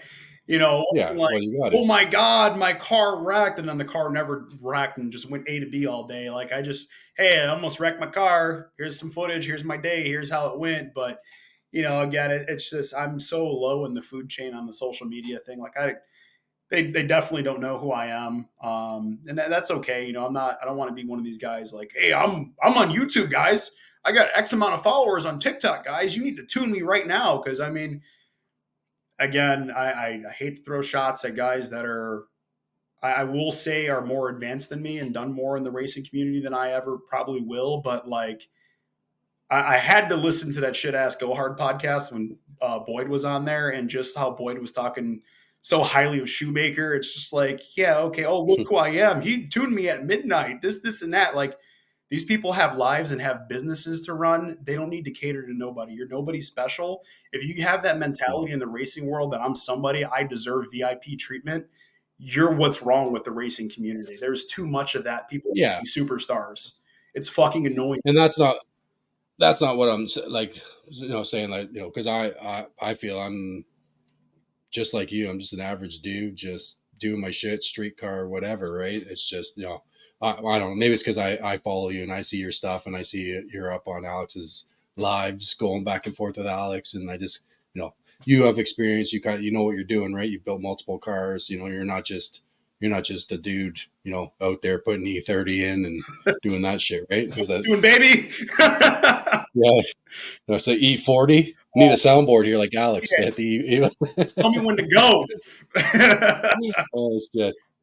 But that's the thing, like with Lund, like I wanted to originally, well, not originally because Alex was a VMP, but once he moved to Lund, that was the ultimate goal, to get tuned by them. And especially with the factory ECM stuff, like if Lund can tune your setup, like I really have a hard time understanding why you would really go anywhere else, right? Like they tune the most coyotes. It's and there's a lot of shit out there, but there's people have bad experiences, I guess, and that's there was one recently locally here, some guy popping off online about Lund racing and with a tune and a bunch of bullshit, but he was an NA warrior, right? Always So the NA guy. I shot a Always the fucking NA. yeah, it's always the NA guys, right? So I Swear shot a to message God. over to Alex, and he told me the scenario. So like, Buddy wasn't even sending data logs to them, Yeah, you're supposed to right? So guess. like, Fucking look but at the then crystal ball. but then goes and pops off online, right? So Hate yeah, motherfuckers. there's always two sides to a story. But when it comes to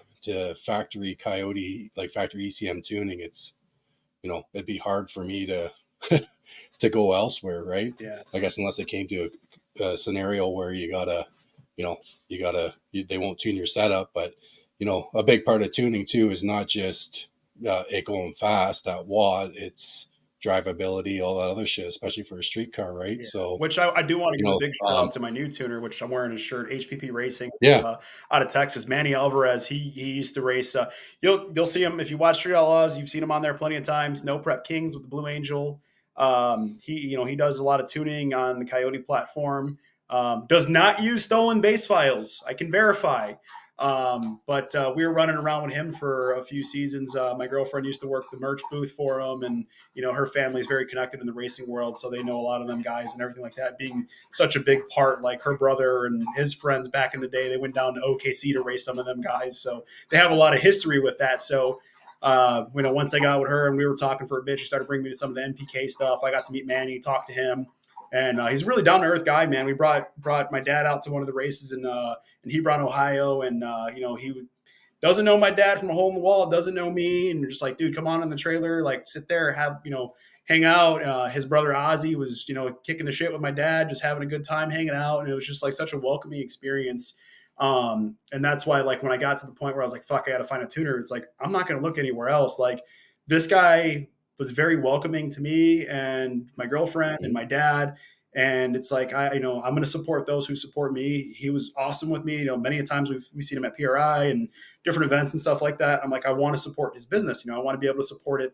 I'm not in Texas. He doesn't really do the remote tuning thing, but he took care of me. He was able to get me done. I got on board with him, and it's like, man, I want to push his tuning and represent for him on the white car as much as I can. Like, in a perfect world, the white car is my race car. Let's rep HPP, push that as far as I can with the MT82 with the turbo kit. Hey, bring that, put them on the map up here in Illinois, where they're a Texas tuning company. They're a Texas performance shop. They're not really popular up here, but now it's like, okay, well, this is my outlet to like, hey, these are HPP. Let's put them on the map. So in a perfect world, the race car tuned by HPP, and then my daily driver tuned by Lund. That would be like the fucking perfect combo. yeah, If I could make that happen and have both best of both worlds, man, that'd be killer. But I mean, Manny, he got me done with a revision, like 2 revisions, and my car was driving good on 93. The car is on a nice base tune right now. It's just on gate.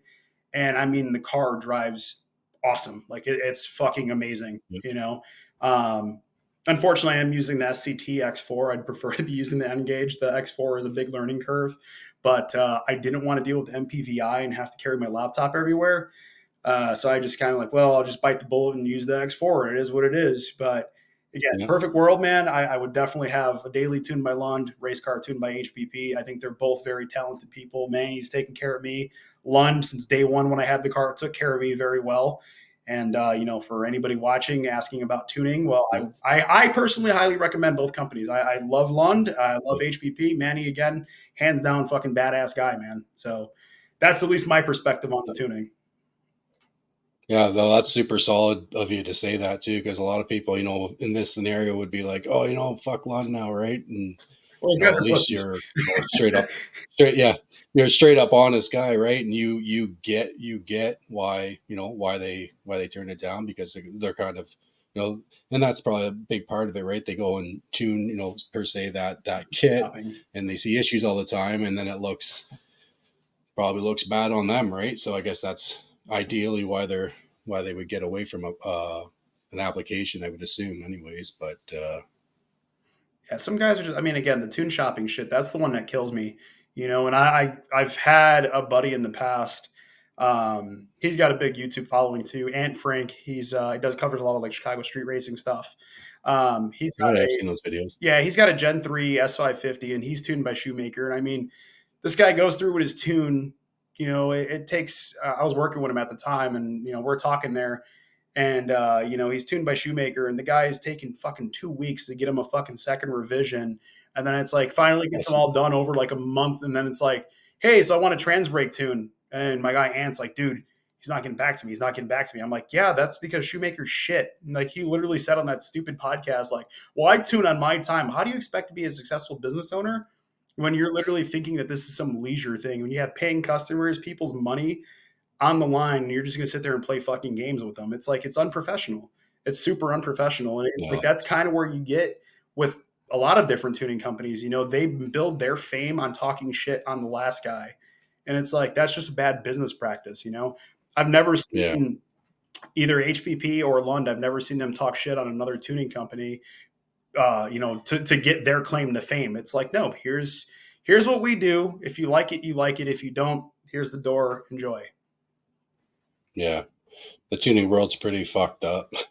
Never want to get into it. And it's And you know, I've seen it so many times, right? Like you talk to one guy and everyone, it's, oh, I'm tuned by this guy and everyone else is shit, but I was tuned by this guy, and like there's so much shit talk, right? Like you know, I got buddies, that are tuners, right? So you just, you know, you hear it everywhere, right? It's, yeah, probably I would think a very difficult world to live in, tuning for a that's the living. one So place where I will say the LS world got us beat. Again, yes and no. I'm a very raw approach to everything I do, and I really like the fact that the LS world is the Wild West, where it's like you don't have a Lund, you don't have a VMP, you don't have those kind of things where it's just like, yeah, Billy Bob in a trailer park tuned my fucking turbo LC9. It's making 35 pounds. It may lift a head every weekend, but man, it runs good. And it's like, you have one of those on every fucking street corner, you know, and it's like, you pick up a Holly fuel system, you know, EFI system, and it's just like anybody yeah, can learn it in a month's time. And it's just like, you know, it's the wild fucking West, man. Anything can happen. So there's really not a lot of like tune bashing with the LS stuff. The LT stuff, yes, you see it a lot with, you know, Justin White, GPI, Max Effort. Like they're kind of having the same issue going on. But again, when it comes to the older shit, man, it's just the Wild West. And so you kind of appreciate it and not hearing the drama and just like, well, if I blew it up, I blew it up. I tuned it. so there's more drama in the coyote world. Oh, dude. You know what's funny is the BMW guys and the Coyote guys talk so much shit to each other and compete with each other so fucking hard. It's like, you know why you guys argue like a married couple? Because you're the same thing. You got the BMW guys with their fucking E30 shit and their downpipe, and guess what? We have Whipples and E30 on 2024s. You're the same shit. Yeah. There's no Oh, difference. oh fuck. Yeah, it's bad. It almost makes you want to sell the Coyote. Like, at least for me, I'm just like, dude, I want to get out of this Mustang shit. Like, it's I love the car though. Like that's I'll where I'm never at. get rid of mine. I can't. And you know, and for me, you know, I've had some cool shit over the years, but that was really for me the the big purchase. You know what I mean? Like when I bought that car back in 16, it was like 29.5 Canadian. So that's probably like 15 grand your money.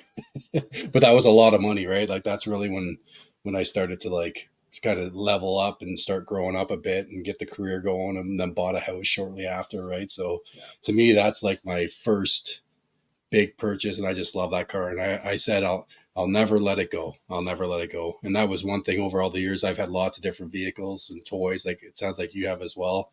And I've seen a lot of guys that have held on to their toys and just the money I've wasted over the years going from this to this. Yep.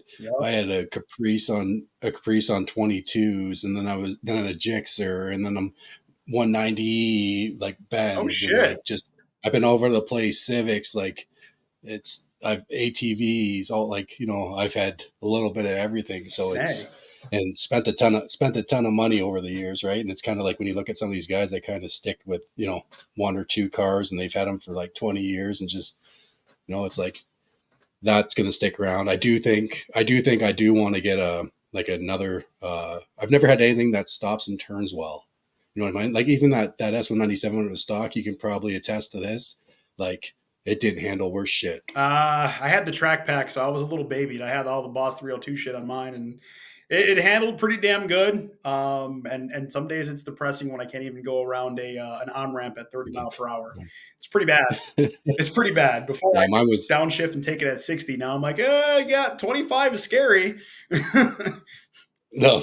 Fucking Yeah, with that live axle, just like I honestly feel like my Civics, a bunch of the stuff I had in the past handled better than this Mustang. So that's why I wasn't as disappointed when I turned it into a straight line deal. But deep down, you know, my buddy Bo there, that helps me out with the car, you know, he's got a Hellcat, you know, it's just like stock, but like just so simple, comfortable, fast, stops, turns, right? Like, and I might like, I want something on the street that'll stop, turn, and go fast. So I ultimately think it's going to be a newer Supra. That's where I'm looking at, which is pretty similar to the BMW world. So B-58 Lindsay and I have Warrior. been, Oh, yeah. yeah, yeah, I'll be the downpipe hero. But no, I want to try to do that, you know, stock kind of They can be street car fast. thing where, They can be very fast. yeah.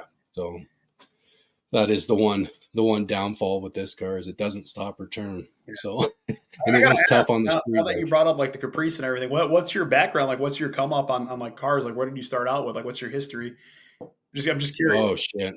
So it all started from a young kid, like a Hot Wheels, like grade one, grade two. And, you know, when I went into grade three, I switched schools. So my good friend back there that I met in the grade three, went to that school, him and his whole family were all like muscle cars and Camaros. Actually, a lot of third gens. They had like 3 or 4 third gens, Fuck yeah. right? So that was huge for me. But just before I got into that grade three, I remember my big thing was the Mustangs, right? And when the new body style came out, like '94 and stuff, like I wanted a '94 yellow Mustang, lowered with the saline bar, you know, like that was Oh my yeah. my shit. But I grew up around like those boys that I grew up with, the Berries, like they are diehard Chevy guys, like Chevy or nothing, right? So it was that's and then you know yeah growing up with them and being around the IROCs and all that sort of shit and the cutlasses, they had a cutlass and shit, Fuck. you know, that was My girl's over here I've always giving been me so, thumbs up. By the way, she has a oh, she got a G body too. She's her whole family's oh yeah. a GM family, so she's all ears up right now, thumbs up on everything.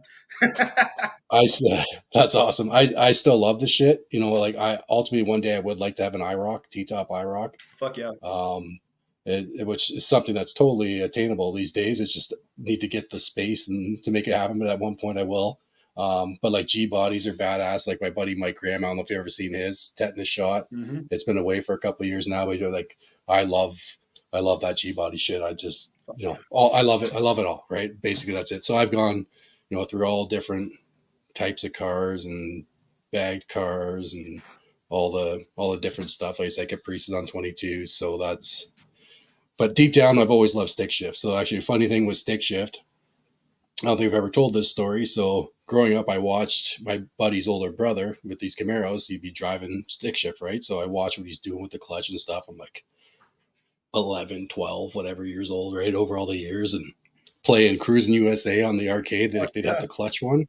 So I'd get on there and I'd be like, oh, like it didn't matter. You're not stalling the fucking thing, right? It's an arcade game, but there was a clutch there, right? Yeah. So funny enough, the first stick shift car I drove was when I was 16. Yeah, 16. I just got my G1. So my buddy had a 1992 Beretta GTZ and it had the quad 4 in it. And he came to pick me up in my complex and he's like, you want to drive? I'm like, yeah. He's like, you know how to drive stick, right? I'm like, oh yeah. And I had never driven a stick shift in my life. Just watching, playing the games, just I had the concept of it. I got in that car, never stalled it, just drove it. Like so I There's a natural. I feel like I was born for stick shift. Like some people don't believe when I tell that story, but that was legit. Buddy's like, you driven a stick shift? I said, oh yeah. Threw him the keys, I got in. We toured around town, never stalled it. And he's like, oh, yeah, you can drive stick. I'm like, oh, yeah, man. Fuck. Years. Never drove the fucking stick ever in my life before that. That's 16 years old was the first time. my So, godfather always jokes to me about that. He's like, when I bought my Fox body, I had an '86 4i. I didn't really drive stick before that, and he's like, "Bro, you're Mexican. It's natural. Just fucking drive it." And I'm like, Yeah, you're right. Got in it, fucking drove it all the way from like 45 minutes away. I mean, this clutch in this thing was toast. The T5 was shit. This car was a pile of shit. It was a $600 Fox body, so that kind of says enough. Oh wow. Managed to get it home, and he's like, "See, I told you, you got it. It's not a problem. You're just born to do it." So, How old were you when that happened?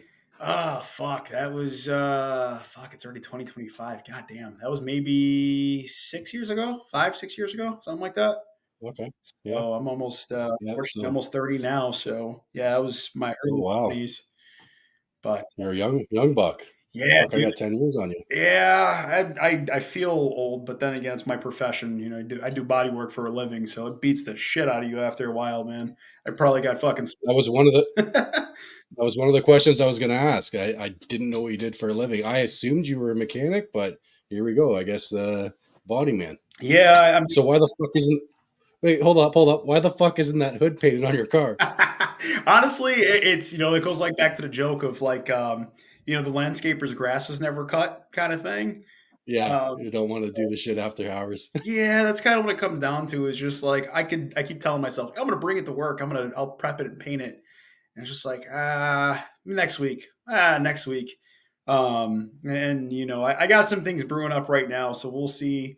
We'll see if I'm a body man for much longer. I don't want to speak it into existence yet and curse myself, but I got something really big I'm working on. I hope it comes through. Nice. I got a good mentor lined up for me that wants to take me under his wing and really bring me into the automotive racing industry. But That's I awesome. if the opportunity goes the way I hope it goes, I'll hopefully be in a lot better place by next year. And I don't mean dead. I No, financially a better place. Hopefully get a few more cars. Have a nicer house, and just really upgrade my life, man. Unfortunately, I kind of got the same luck again, and I think this is the reason why I follow Alex as hard as I do. Kind of the same luck as him, man. I've had a lot of jobs that they promise a career and this and that, and then it's just it's bullshit. It's I've always been in the automotive industry, and it's such a two faced industry, man, where they promise you everything, and then you go to it like, for instance, I was at. And these guys, I didn't mind. I was working at a powder coating company where they did a lot of custom stuff. Actually, I'll give them a shout out, Crown Custom Chicago. Paul and Z, they were awesome to me, man. Took me on board with no experience. I was their delivery driver. They did. I mean, I worked for them for about 4 years. I mean, to the point where it was like I was doing everything in the shop that I could, and it was kind of like clock in. Nobody had to check on me. Shit's done by fucking 5 o'clock. It's time to go home. If I want to put in overtime, they didn't even have to ask me. It's like, I'm staying. Let's do this shit. But unfortunately, they moved shops, and it was just getting a little expensive for me to kind of travel. So I kind of did a couple side jobs, things like that. Once I left, and got put on at a detailing company. That all these promises, oh, we're going to do this. Oh, it ain't going to be nothing like that. You don't have to rush. You don't have to do the volume like that. It's going to be great. Well, little did I know that it was just like, yeah, you're going to be the fucking shop bitch, just prepping cars all day for a people. sweatshop. Yeah, literally that. And it's like, can I learn how to do expel paint protection? No, we'll never send you to do that. No, we're never interested in that. How about tints? No, we got a guy for that we're just going to send the cars to. It's like, dude, if we could learn it in house, like, why not do it? We have the equipment to do it. You literally have the plotter, you have the material. And it's just like investing money in all this bullshit and just keeping me down. I'm like, dude, you lied to me, like flat out lied to me about the opportunities. And then the place I'm working at now, I never had bodywork experience, never. I know that seems surprising being Mexican, but uh, get in there. And the guy that was mentoring me, he used to work at Roadster Shop. So, I'm like, oh, cool. This guy has high credentials. Well, I'm in there for maybe 3 months and I'm starting to hear things. And it turns out the guy's a big drinker. His life's in fucking shambles. I mean, the guy's a man child and he's supposed to be teaching me. Well, I'm thinking he's teaching me. He's just kind of making me do the shit that he doesn't want to do and acting like he's teaching me, and then decides one day I'm going to quit. I'm just going to up and leave. Fuck it, I'm done. So here I am, 3 months in, no bodywork experience, and it's like, hey, you got to get this truck done. You got to get this car done. This is all on you. So it's like you got to adapt and just learn how to do it. So Yeah. yeah, literally within a year's time, it's like I learned how to fucking do full body work. And it's just like kind of in that same boat of where like Alex was talking about with his first stint at Lund, and that's where I'm at now, where it's like I either work through it or I find a better opportunity. And again, I have a nice opportunity brewing, and it's just like to continue the body work at my age to try to make a decent living. It's a non-starter. It's a lot of time, a lot of effort, and it's like by the time I'm able to afford what I want to do in life, it's like, dude, your life already passed you by, you know? Oh, Yeah. it's never too late, right? I didn't really grow up until I was about 30, I'd say. So it's been the past 10 years that's really when things turned around and really got focused. So it's never too late. You're still young. Jeez. The knees hurt though. I'll tell you that one, 29. man. I ain't 16 anymore. Well, Reality. one thing I always tell people when I hit 30, like I felt it that day. My body changed. Yeah. And then everyone's like, oh, it's when you're 40. It's when you're 40. So I turned 40 in October. And it's like, boom, like I went down another step. You know Yeah. what I mean? It was You're an like, October guy too. Shit. I'm We're like, all October guys. You, me, and Trevor. oh shit, eh? Yeah. Scorpio? Yeah. I'm fucking 15th. On the 15th? Yeah, I'm 26. So Fucking A. yeah, Oh, that's what we get October along boys. probably. Yeah. Yeah, we definitely got it. We definitely got to get to a race together and link up in person because yeah, as some might not know, we've never actually met in person. So Yep. And I will attest to it, this is man. the This right here is point proven that people that you don't know, the friends you make on the internet, are usually more supportive than the people you know. I hate to get deep on oh everybody watching this, but a lot of the people you know in your circle are full of shit, and it's the people that don't know you that oh are yeah. the biggest supporters, man. Yeah, that's true. That's true. I know when I first got doing the YouTube thing, you think some people and family, friends, or whatever will support it, and it seems like at first everyone's on it, and then it's like, Yeah. no, those aren't your biggest supporters. The biggest supporters are just randoms, right? Like, Yeah. but hey, you're doing what you enjoy. I'm doing what I enjoy, and just try to do with what we can. That's the other thing too. Is you and we're definitely no. We don't got a ton of money. We're not like what's his name, Brett LaSala.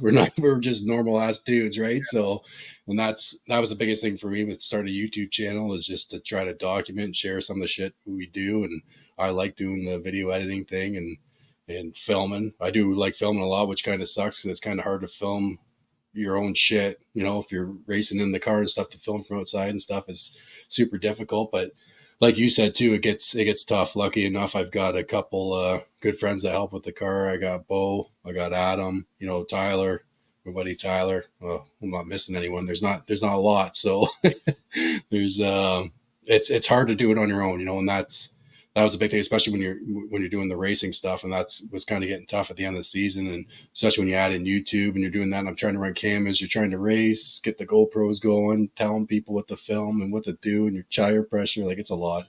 I seen someone, you were going back and forth with someone recently, and they're like, "Oh, you could fucking do that yourself."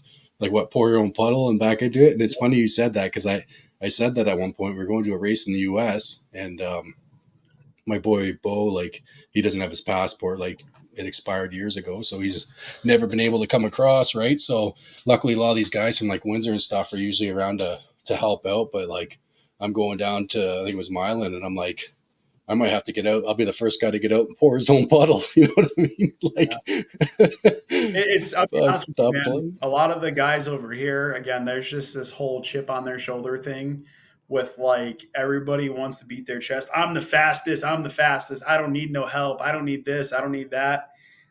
So they project that on everybody else. So a guy like me that's like 10, 9 second, whatever the car runs. I don't know what it runs right now, but it's just like, well, you're not doing fours in the eighth, so you don't need shit. I don't even know why you have coilovers on your car. You can do that with stock suspension. Until you run 450s, you ain't shit. Like, that's cool, bro. That's awesome. That's why your car's blowing up twice in a weekend and you can't 60 foot better than a 1.7. Get the fuck out of here. Yeah, you'll see a lot of that, especially, having me on Facebook. You'll see a lot of that bullshit. I mean, the guys over here are relentless, and I'm kind of, we kind of just put two and two together, but I'm the outsider, I'm the outsider amongst the racing community here. My background growing up was lowriders. My dad had a lowrider club. We that's what we fucked with growing up. It was big body Cadillacs, G bodies, shit like that, putting pumps on them, Yeah. doing that kind of shit. And, they're now here I come out of nowhere.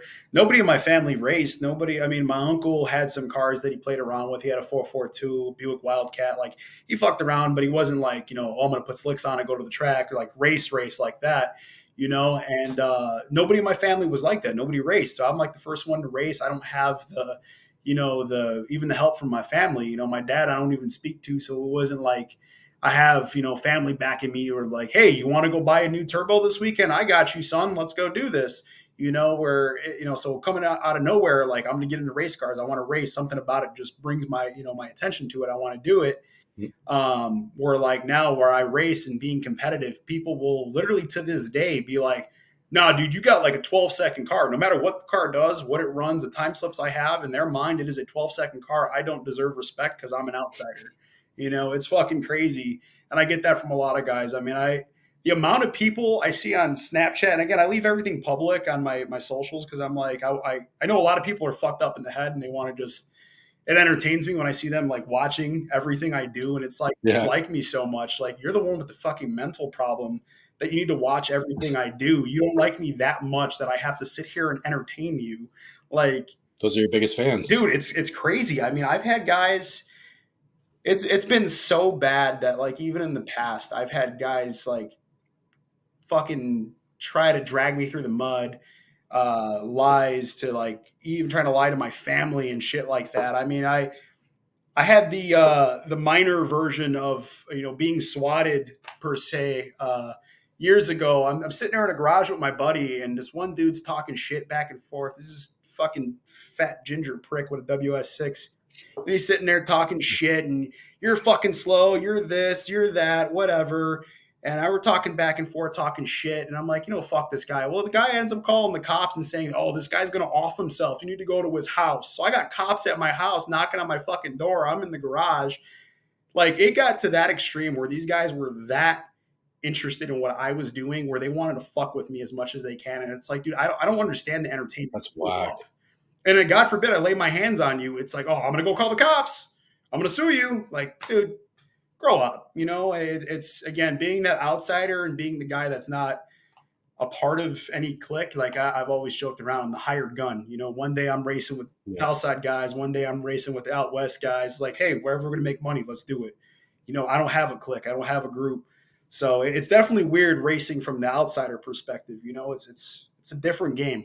It's definitely a different game. So the help, I mean, literally my girlfriend and my godfather are my biggest help. So, I thank them for it, and they're my aces.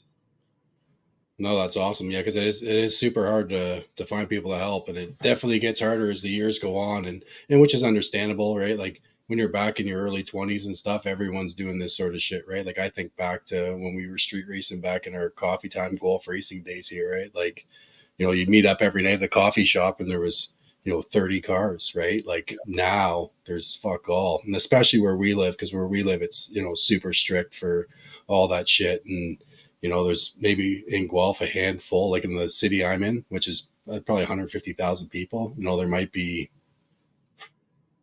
8 to 10 cars that are active. You know what I mean? So there's like one Tim Hortons where we show up where, 20 years ago, you could go to every Tim Hortons and there was a different clique at each one, right? And you go to the track and there's like fucking 40 of you, you know what I mean? So it gets tough. And I understand too, as people, get older and kids and relations and all that sort of stuff. And it was actually crazy because I thought for sure, because I really started noticing in my late 20s.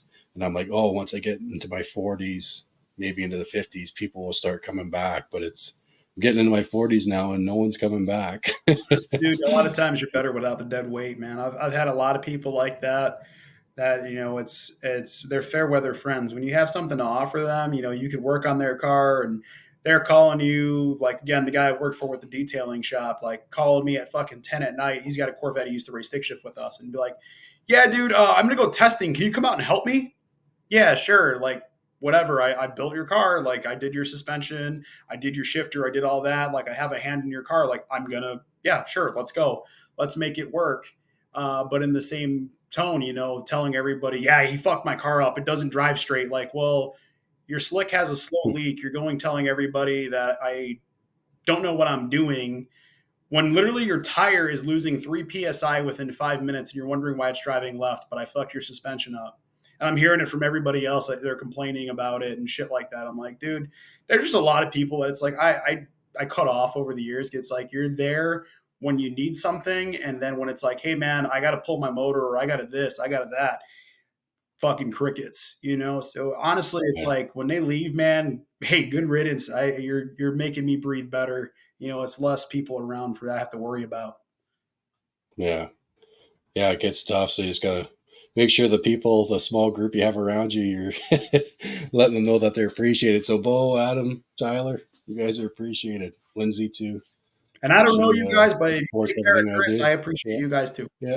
And then I got, especially like, it's funny because I'm super close to Toronto, but I hang a lot with, especially at the races with the guys from, Windsor and Sarnia areas, so like your Trevor, Alex and Mike Graham, a lot of those guys, Mike Sinister, like Sinister Performance. He's actually from just outside of Toronto. So he's actually about 40 minutes from me, but most of the guys are down that Windsor Sarnia area. They've got a pretty tight, bigger group down there. It seems like a lot of them have kind of stuck to it down there. Where up in this neck of the woods where I'm at, I'm kind of in a smaller city where there's not many guys doing it anymore. I think it'd be different if I was in Toronto because there's still, you got your Toronto clique. There's a lot of those guys that, race together. Yeah. More so locally. There's not a ton that travel. It seems like more of the guys this way travel, but yeah, what do you do, right? Just keep working with what you got. That's the biggest thing. Keep doing what we do. Like that's what I always preach about, and a lot of guys, again, you see guys giving me shit is like when I say you need a crew, I don't mean like when you go out with your car, you need 15 people with you like a fucking top fuel car. Like no, it's not about that. It's everybody's clicked up. It's power in numbers nowadays where like people will show up and they got 15 cars, and it's like I have to show up and race by myself and I have to go up against 15 cars in a night. Like no, we need, like, when you go out, if you're doing street stuff, you need to have a few buddies with you where it's like, again, if you're going to be serious about it, where you need to have a few buddies with you where it's like, okay, we got a couple different caliber cars for whatever they're going to throw at us. We got an automatic LS car, we got a stick shift car, we got this, we got that, where it's like, okay, like, because the street stuff, again, it's all about making money. You're trying to do whatever you can to come home with the payday. So, if you got to go out and race a small tire car with cars like ours, we're fucked. You know what I mean? As compared to like, hey, Yeah. I got my crew of 5 guys. One of them's got a small tire car. We'll throw our small tire car against yours and let's see what happens. You know what I mean? That's where you're leveling the playing field, because it seems like, the crew thing and the clicking up thing has really gotten popular in the last, 5 to 10 years with the street racing scene. Like it's not what it used to be. So it really does help to have kind of like power in numbers. But guys like us, I mean, we Yeah, make it 100%. work. We make it work, and we can Yeah. pride because we're like, hey, fuck it, we're one guy going against the world. It's badass. Yeah, no, exactly. Having fun, do what we can do, and yeah, that's I'm looking at a few things here that I think I talked to you about, but just to try to help to be able to do more stuff and make more content with. So that's kind of the priorities right now. But yeah, I definitely want to get out and do some more racing this year, and the drag and drive stuff too. That kind of I've got some interest with that as well. I think I just want to try some different things too, right? Just Drag and drive scares just branch me. out. I ain't gonna lie, it scares me. The whole idea of Yeah, drive, of like I see what a lot of people go through. It scares me. My girlfriend and her dad, they want to go and do that, and I'm like, that's cool. Let me know when you guys get back home. I'm not going because I'm not changing a motor on the side of the road. I'm good.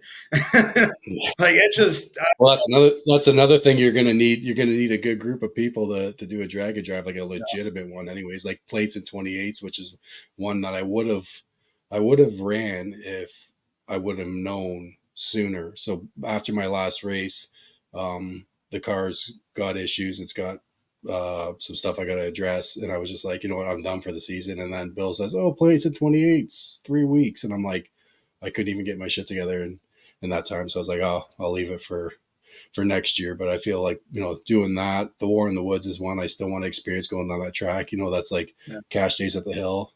I had a great first round there with that Malibu.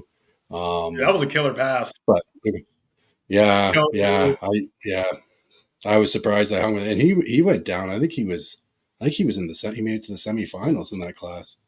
And but like just the experience of running that track, it's just war in the woods, dig or die. It's just those experiences I want to keep trying to hit up some of these different tracks and these different experiences, right? That's what I'm looking to do anyways. That's racing the same people all the time is getting tiring, that's for sure. It sucks because locally is a lot easier to get to, you know what I mean, like you say, an hour and a half, like TMP, Toronto Motorsport Park's an hour and a half for me. It's like super easy to get to, right? So it is nice having the local stuff. So I am super excited that hopefully this PYOP, this modern class, it sounds like there's going to be a big turnout, because that's the other thing too. Racing, 4 or 6 cars is like, I'd rather have like a 12, 14 plus. make it interesting, make it more fun. Yeah, exactly. Because go 1, 2 rounds, 3, and that's, you know, how good do you feel? Like, oh, 1, 2 rounds, right? 1 round. Oh, now we're in the finals. Hey, it's Winning like, on easy mode if you win, you're like, man. it's like, yeah, I won, but like, it was pretty simple going 2 rounds, right? Like, I would so, definitely say if they do stick shift class at War in the Woods, um, if you're going to go there, I'm definitely going to try to get my car there.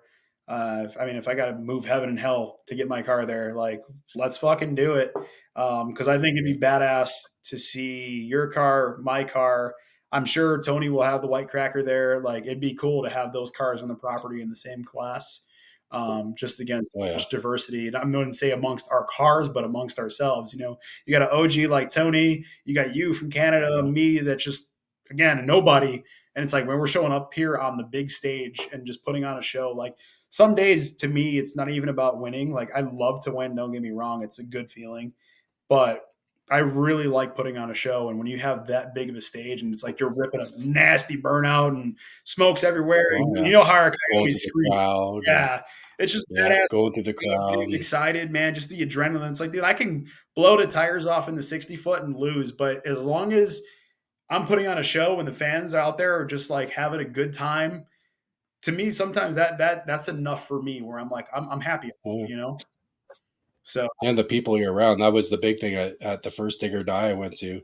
I drew Chris Cook, who's like one of the fastest, if not the fastest, stick shift no prep car in the U.S. I remember watching a reel that Spool Media posted. So I met Corey. That was the first time I met Corey from Spool Media, and he posted a reel that day on I think it was YouTube or Instagram of Chris Cook's car. And it said the baddest stick shift no prep car in North America or something. yeah, And then sure as shit, I go up there and draw this guy, and I'm like, oh fuck. So I went up and annihilated the tires. But I was so happy, bro. Like yeah. I didn't care. I did the burnout through the crowd, whatever. But it was, the people I met there, just the experience of being there, being around those people. I was down there with those guys from the Windsor area and stuff. Like it was just, it's more than just the race. It's the big part of it is just the people you get to meet, and the experience. That was just like when we went to Dig or Die. I didn't bring my car in December there, but like going on the RV with Trevor and Ben and hanging out at Trevor's buddy's house, Austin, there for the first couple of days, and at the track, and Jeff Thomas hanging out in the trailer with us, watching it on the screen. Like He's it's fucking just, cool as shit, man. That dude is one down to earth guy, man. Just oh yeah, he's a good dude. Yeah, fucking awesome. I have his coilovers on my car, and yeah, yeah, and he didn't have to do shit for me. But my guy Chris Ross got War in the Woods. He's like, here, I'm gonna go. This is the guy to talk to. He goes introducing me to him. He's like, yeah, text me next week after War in the Woods. We'll get something situated.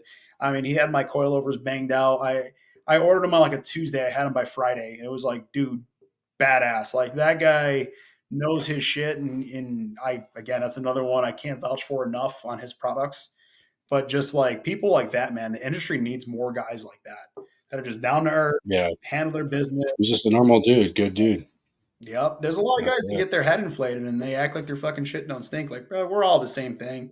We're all dirty street racers at the end of the day, or no prep racers, whatever we are. Yeah, Like, we all like the same shit. There doesn't need to be this animosity. It makes no sense that they like understand being competitive, but I don't understand the whole ragging on the next guy and degrading them to like I'm that much better. You know what I mean? It's piss poor sportsmanship, man. And Again, that's another one that Alex has brought up plenty of times. Like somebody needs to be the bad guy that just says the shit that nobody wants to hear. And Yeah, I again, that's definitely Alex. coming from where I come from, I'm like, I've adopted that. Like, dude, I got so many people that are like, man, fuck that guy. Like, they want to see me wreck my shit or blow up my shit, but it's because I'm Yeah. honest. You know what I mean? But at that bigger level, that's why guys like Jeff and other guys at that level are liked. Like Limpy, Happy, all them guys. Mhm. Like, dude, they're honest as fuck. They don't care if you like them. They're just normal dudes. They're all good dudes. Yeah, and they just fucking say it how it is. And Yep. And if you like them, you like them. If you don't, get fucked. yeah, That's what the industry needs more of, man. It really yeah, our what we do, our culture, our community, we need more of that honesty. Less of the two-faced shit, less of the look at me, I'm trying to be something I'm not. And we got a lot of guys. I hate to be the guy being an outsider in my own thing, but like singling people out. We got a lot of guys that are getting in the car shit and getting into the racing community that they're not racers. They're not car guys. They're doing this because they think that yeah. they're going to blow up on TikTok or YouTube and get paid and get rich from it and be the next Cletus. And it's like, dude, you don't deserve. You're not. You're Yeah, like there's guys out you're here not. that work a hell of a lot harder than you do and are actually passionate about this shit that deserve that spot and don't ask for it and don't sit there and beg for it. We Yeah. do it because we love it, and whatever happens, Mhm. happens. It's again, Uh, there needs to be more genuine people coming into this community. It's a rarity nowadays, man. yeah, 100%. Well, I got a couple questions that Uh-oh. I definitely wanted to ask you before we wrap it up because getting on 2 hours here, and I was thinking, oh, we'll keep going. But I was thinking earlier today, I'm like, if we get to that 3 hour point, like I'm not as cool as Trevor from TC Tunes or some of these other guys that Yeah, people will watch for I didn't hours. realize it But was 2 hours, um, man. yeah, time flies when you're on these things. Like when I was on with Trevor the other week, 3 hours. It's like, what? How the fuck was that 3 hours? But there was two things I wanted to ask you. All right. What was it? Well, there was more than two, but you answered the one with your job. So, what was your first car? First car, you're gonna laugh, but it was a '83 Cadillac Coupe de Ville that me and my dad. This is again, we were still on good terms. We got it, and it was a lowrider. We started fixing it up, chromed out engine, redid the hydraulic setup, kind of just a project. He had a '93 Fleetwood Brougham at the time. Yeah. And we know that was kind of like a father son thing. Like we're both going to have our cars, be able to cruise together and shit like that. Again, the lowriders were my, even to today, like when the money's right, I'm getting another one. But Oh that yeah. was what I grew up on. So that was my first car. That's a badass first car, man. Oh, I fucking love that thing, man. White, pearl white, with the beige quarter vinyl top, beige interior. And then I had the 90 conversion. So it had the 92 front clip, the side moldings, Yeah. everything on it with all the same paint match, the beige plastic. And then I had the Zenith 100 spokes, gold spokes, chrome lip, chrome two prong spinner with the 520s. Man, that motherfucker was beautiful. I miss that car That's every day, badass. man. I miss that goddamn car. It's get me in my feelings right there talking about that one. Fuck. It's probably the most badass first car I've ever heard anyone say. Usually it's some hunk of shit. Like mine was an '89 Escort. I paid $200 for, but that motherfucker was stick shift. That's it. There you go. It's But shift racing. yeah, yeah, stick shift. That's it. Again, it Yep. was kind of like more of a project between me and my dad. Yeah. I wouldn't say like it was my first car, but like again, it was the first thing I drove. It was the first thing that me and him worked on together that I worked on really by myself. But like, I mean, first car that I full on like bought and paid for myself and did all the maintenance. But it was fuck. I've had so many cars at this point.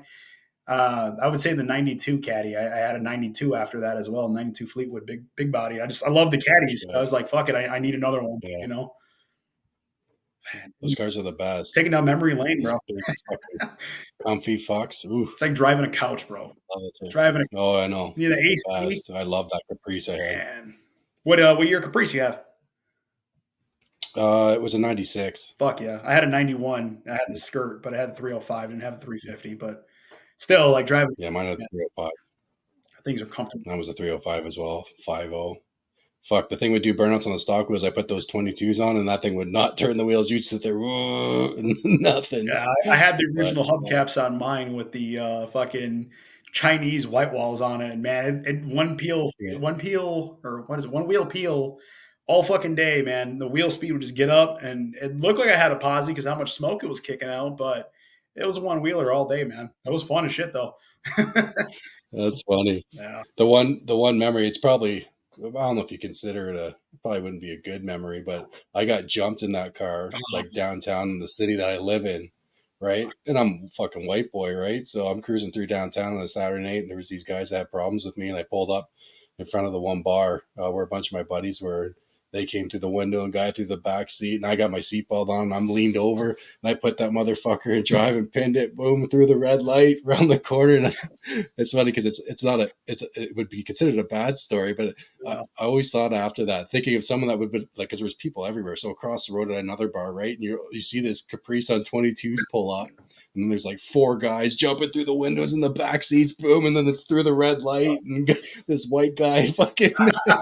Oh man, I wish I could. I wish I could have seen. I wish I could have seen it from the the perspective from the sidewalk. Yeah, you'll But be just fine out oh here. man, You got this, man. You come to town, dude. we got this. You're already fine. That's awesome. Fucking A. Killshot racing. How'd you come up with that? So again, kind of going back to the history that I had of being an outsider. When I bought the car, it was in 2020, and Eminem had just dropped that Killshot song, and there was a line in it that I thought was like, it just hit me when he's like, he's like, "Oh, this is your moment. This is the biggest you're gonna get."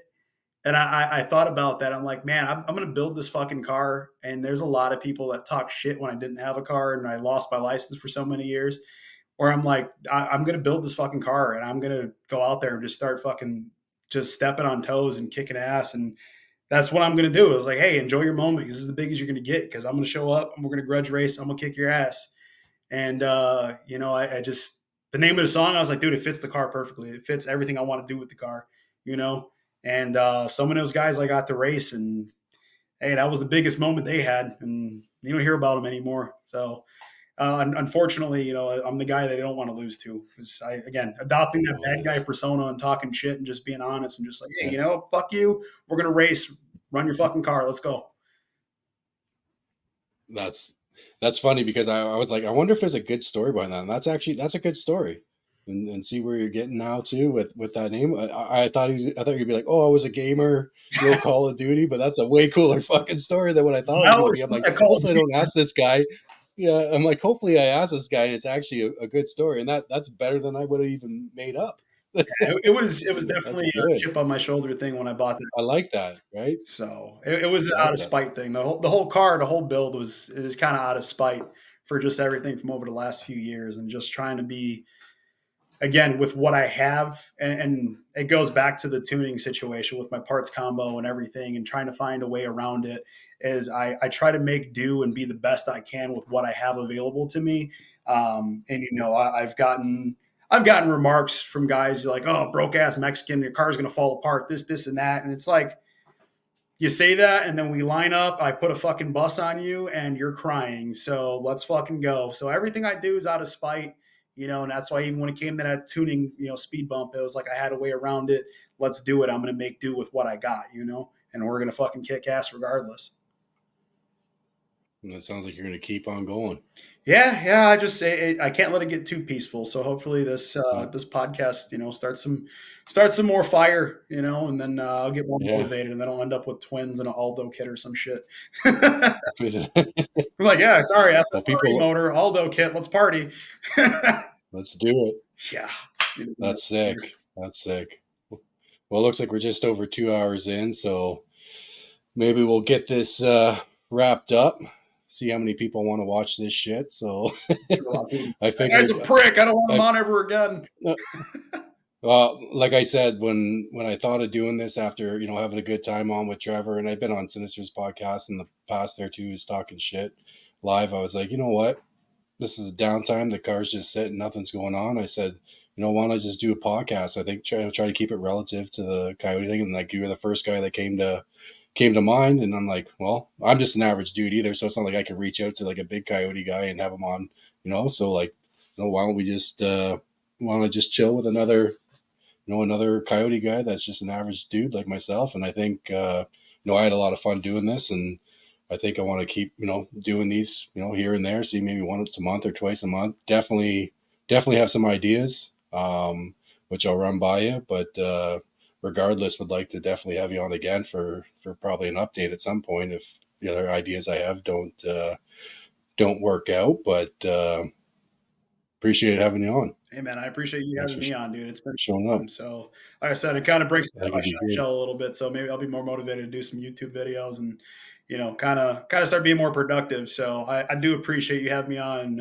Again, kind of motivating me. And Yeah, no, your videos do a lot more than you think. Because there's some days where I'm like, man, fuck this car, and then I see your video and I'm like, all right, let's get after it. So I definitely appreciate what you do, man. thanks, buddy. No, it goes both ways too. And my shit was down, having down, and seeing what you're doing and watching your clips, because you do a lot. So that's the other thing too, is I'm going to put Jay's links in the bottom. So I'd say what your biggest platform that you is TikTok, probably, Unfortunately, historically. I hate Yeah. TikTok, but yeah, So it's, it's that's the TikTok is the as I call it the diarrhea stream. It's shit posting. It's okay. Yeah, yeah, let's lean into the trends and the rage bait a little bit. I do have some obviously build progress and shit on there.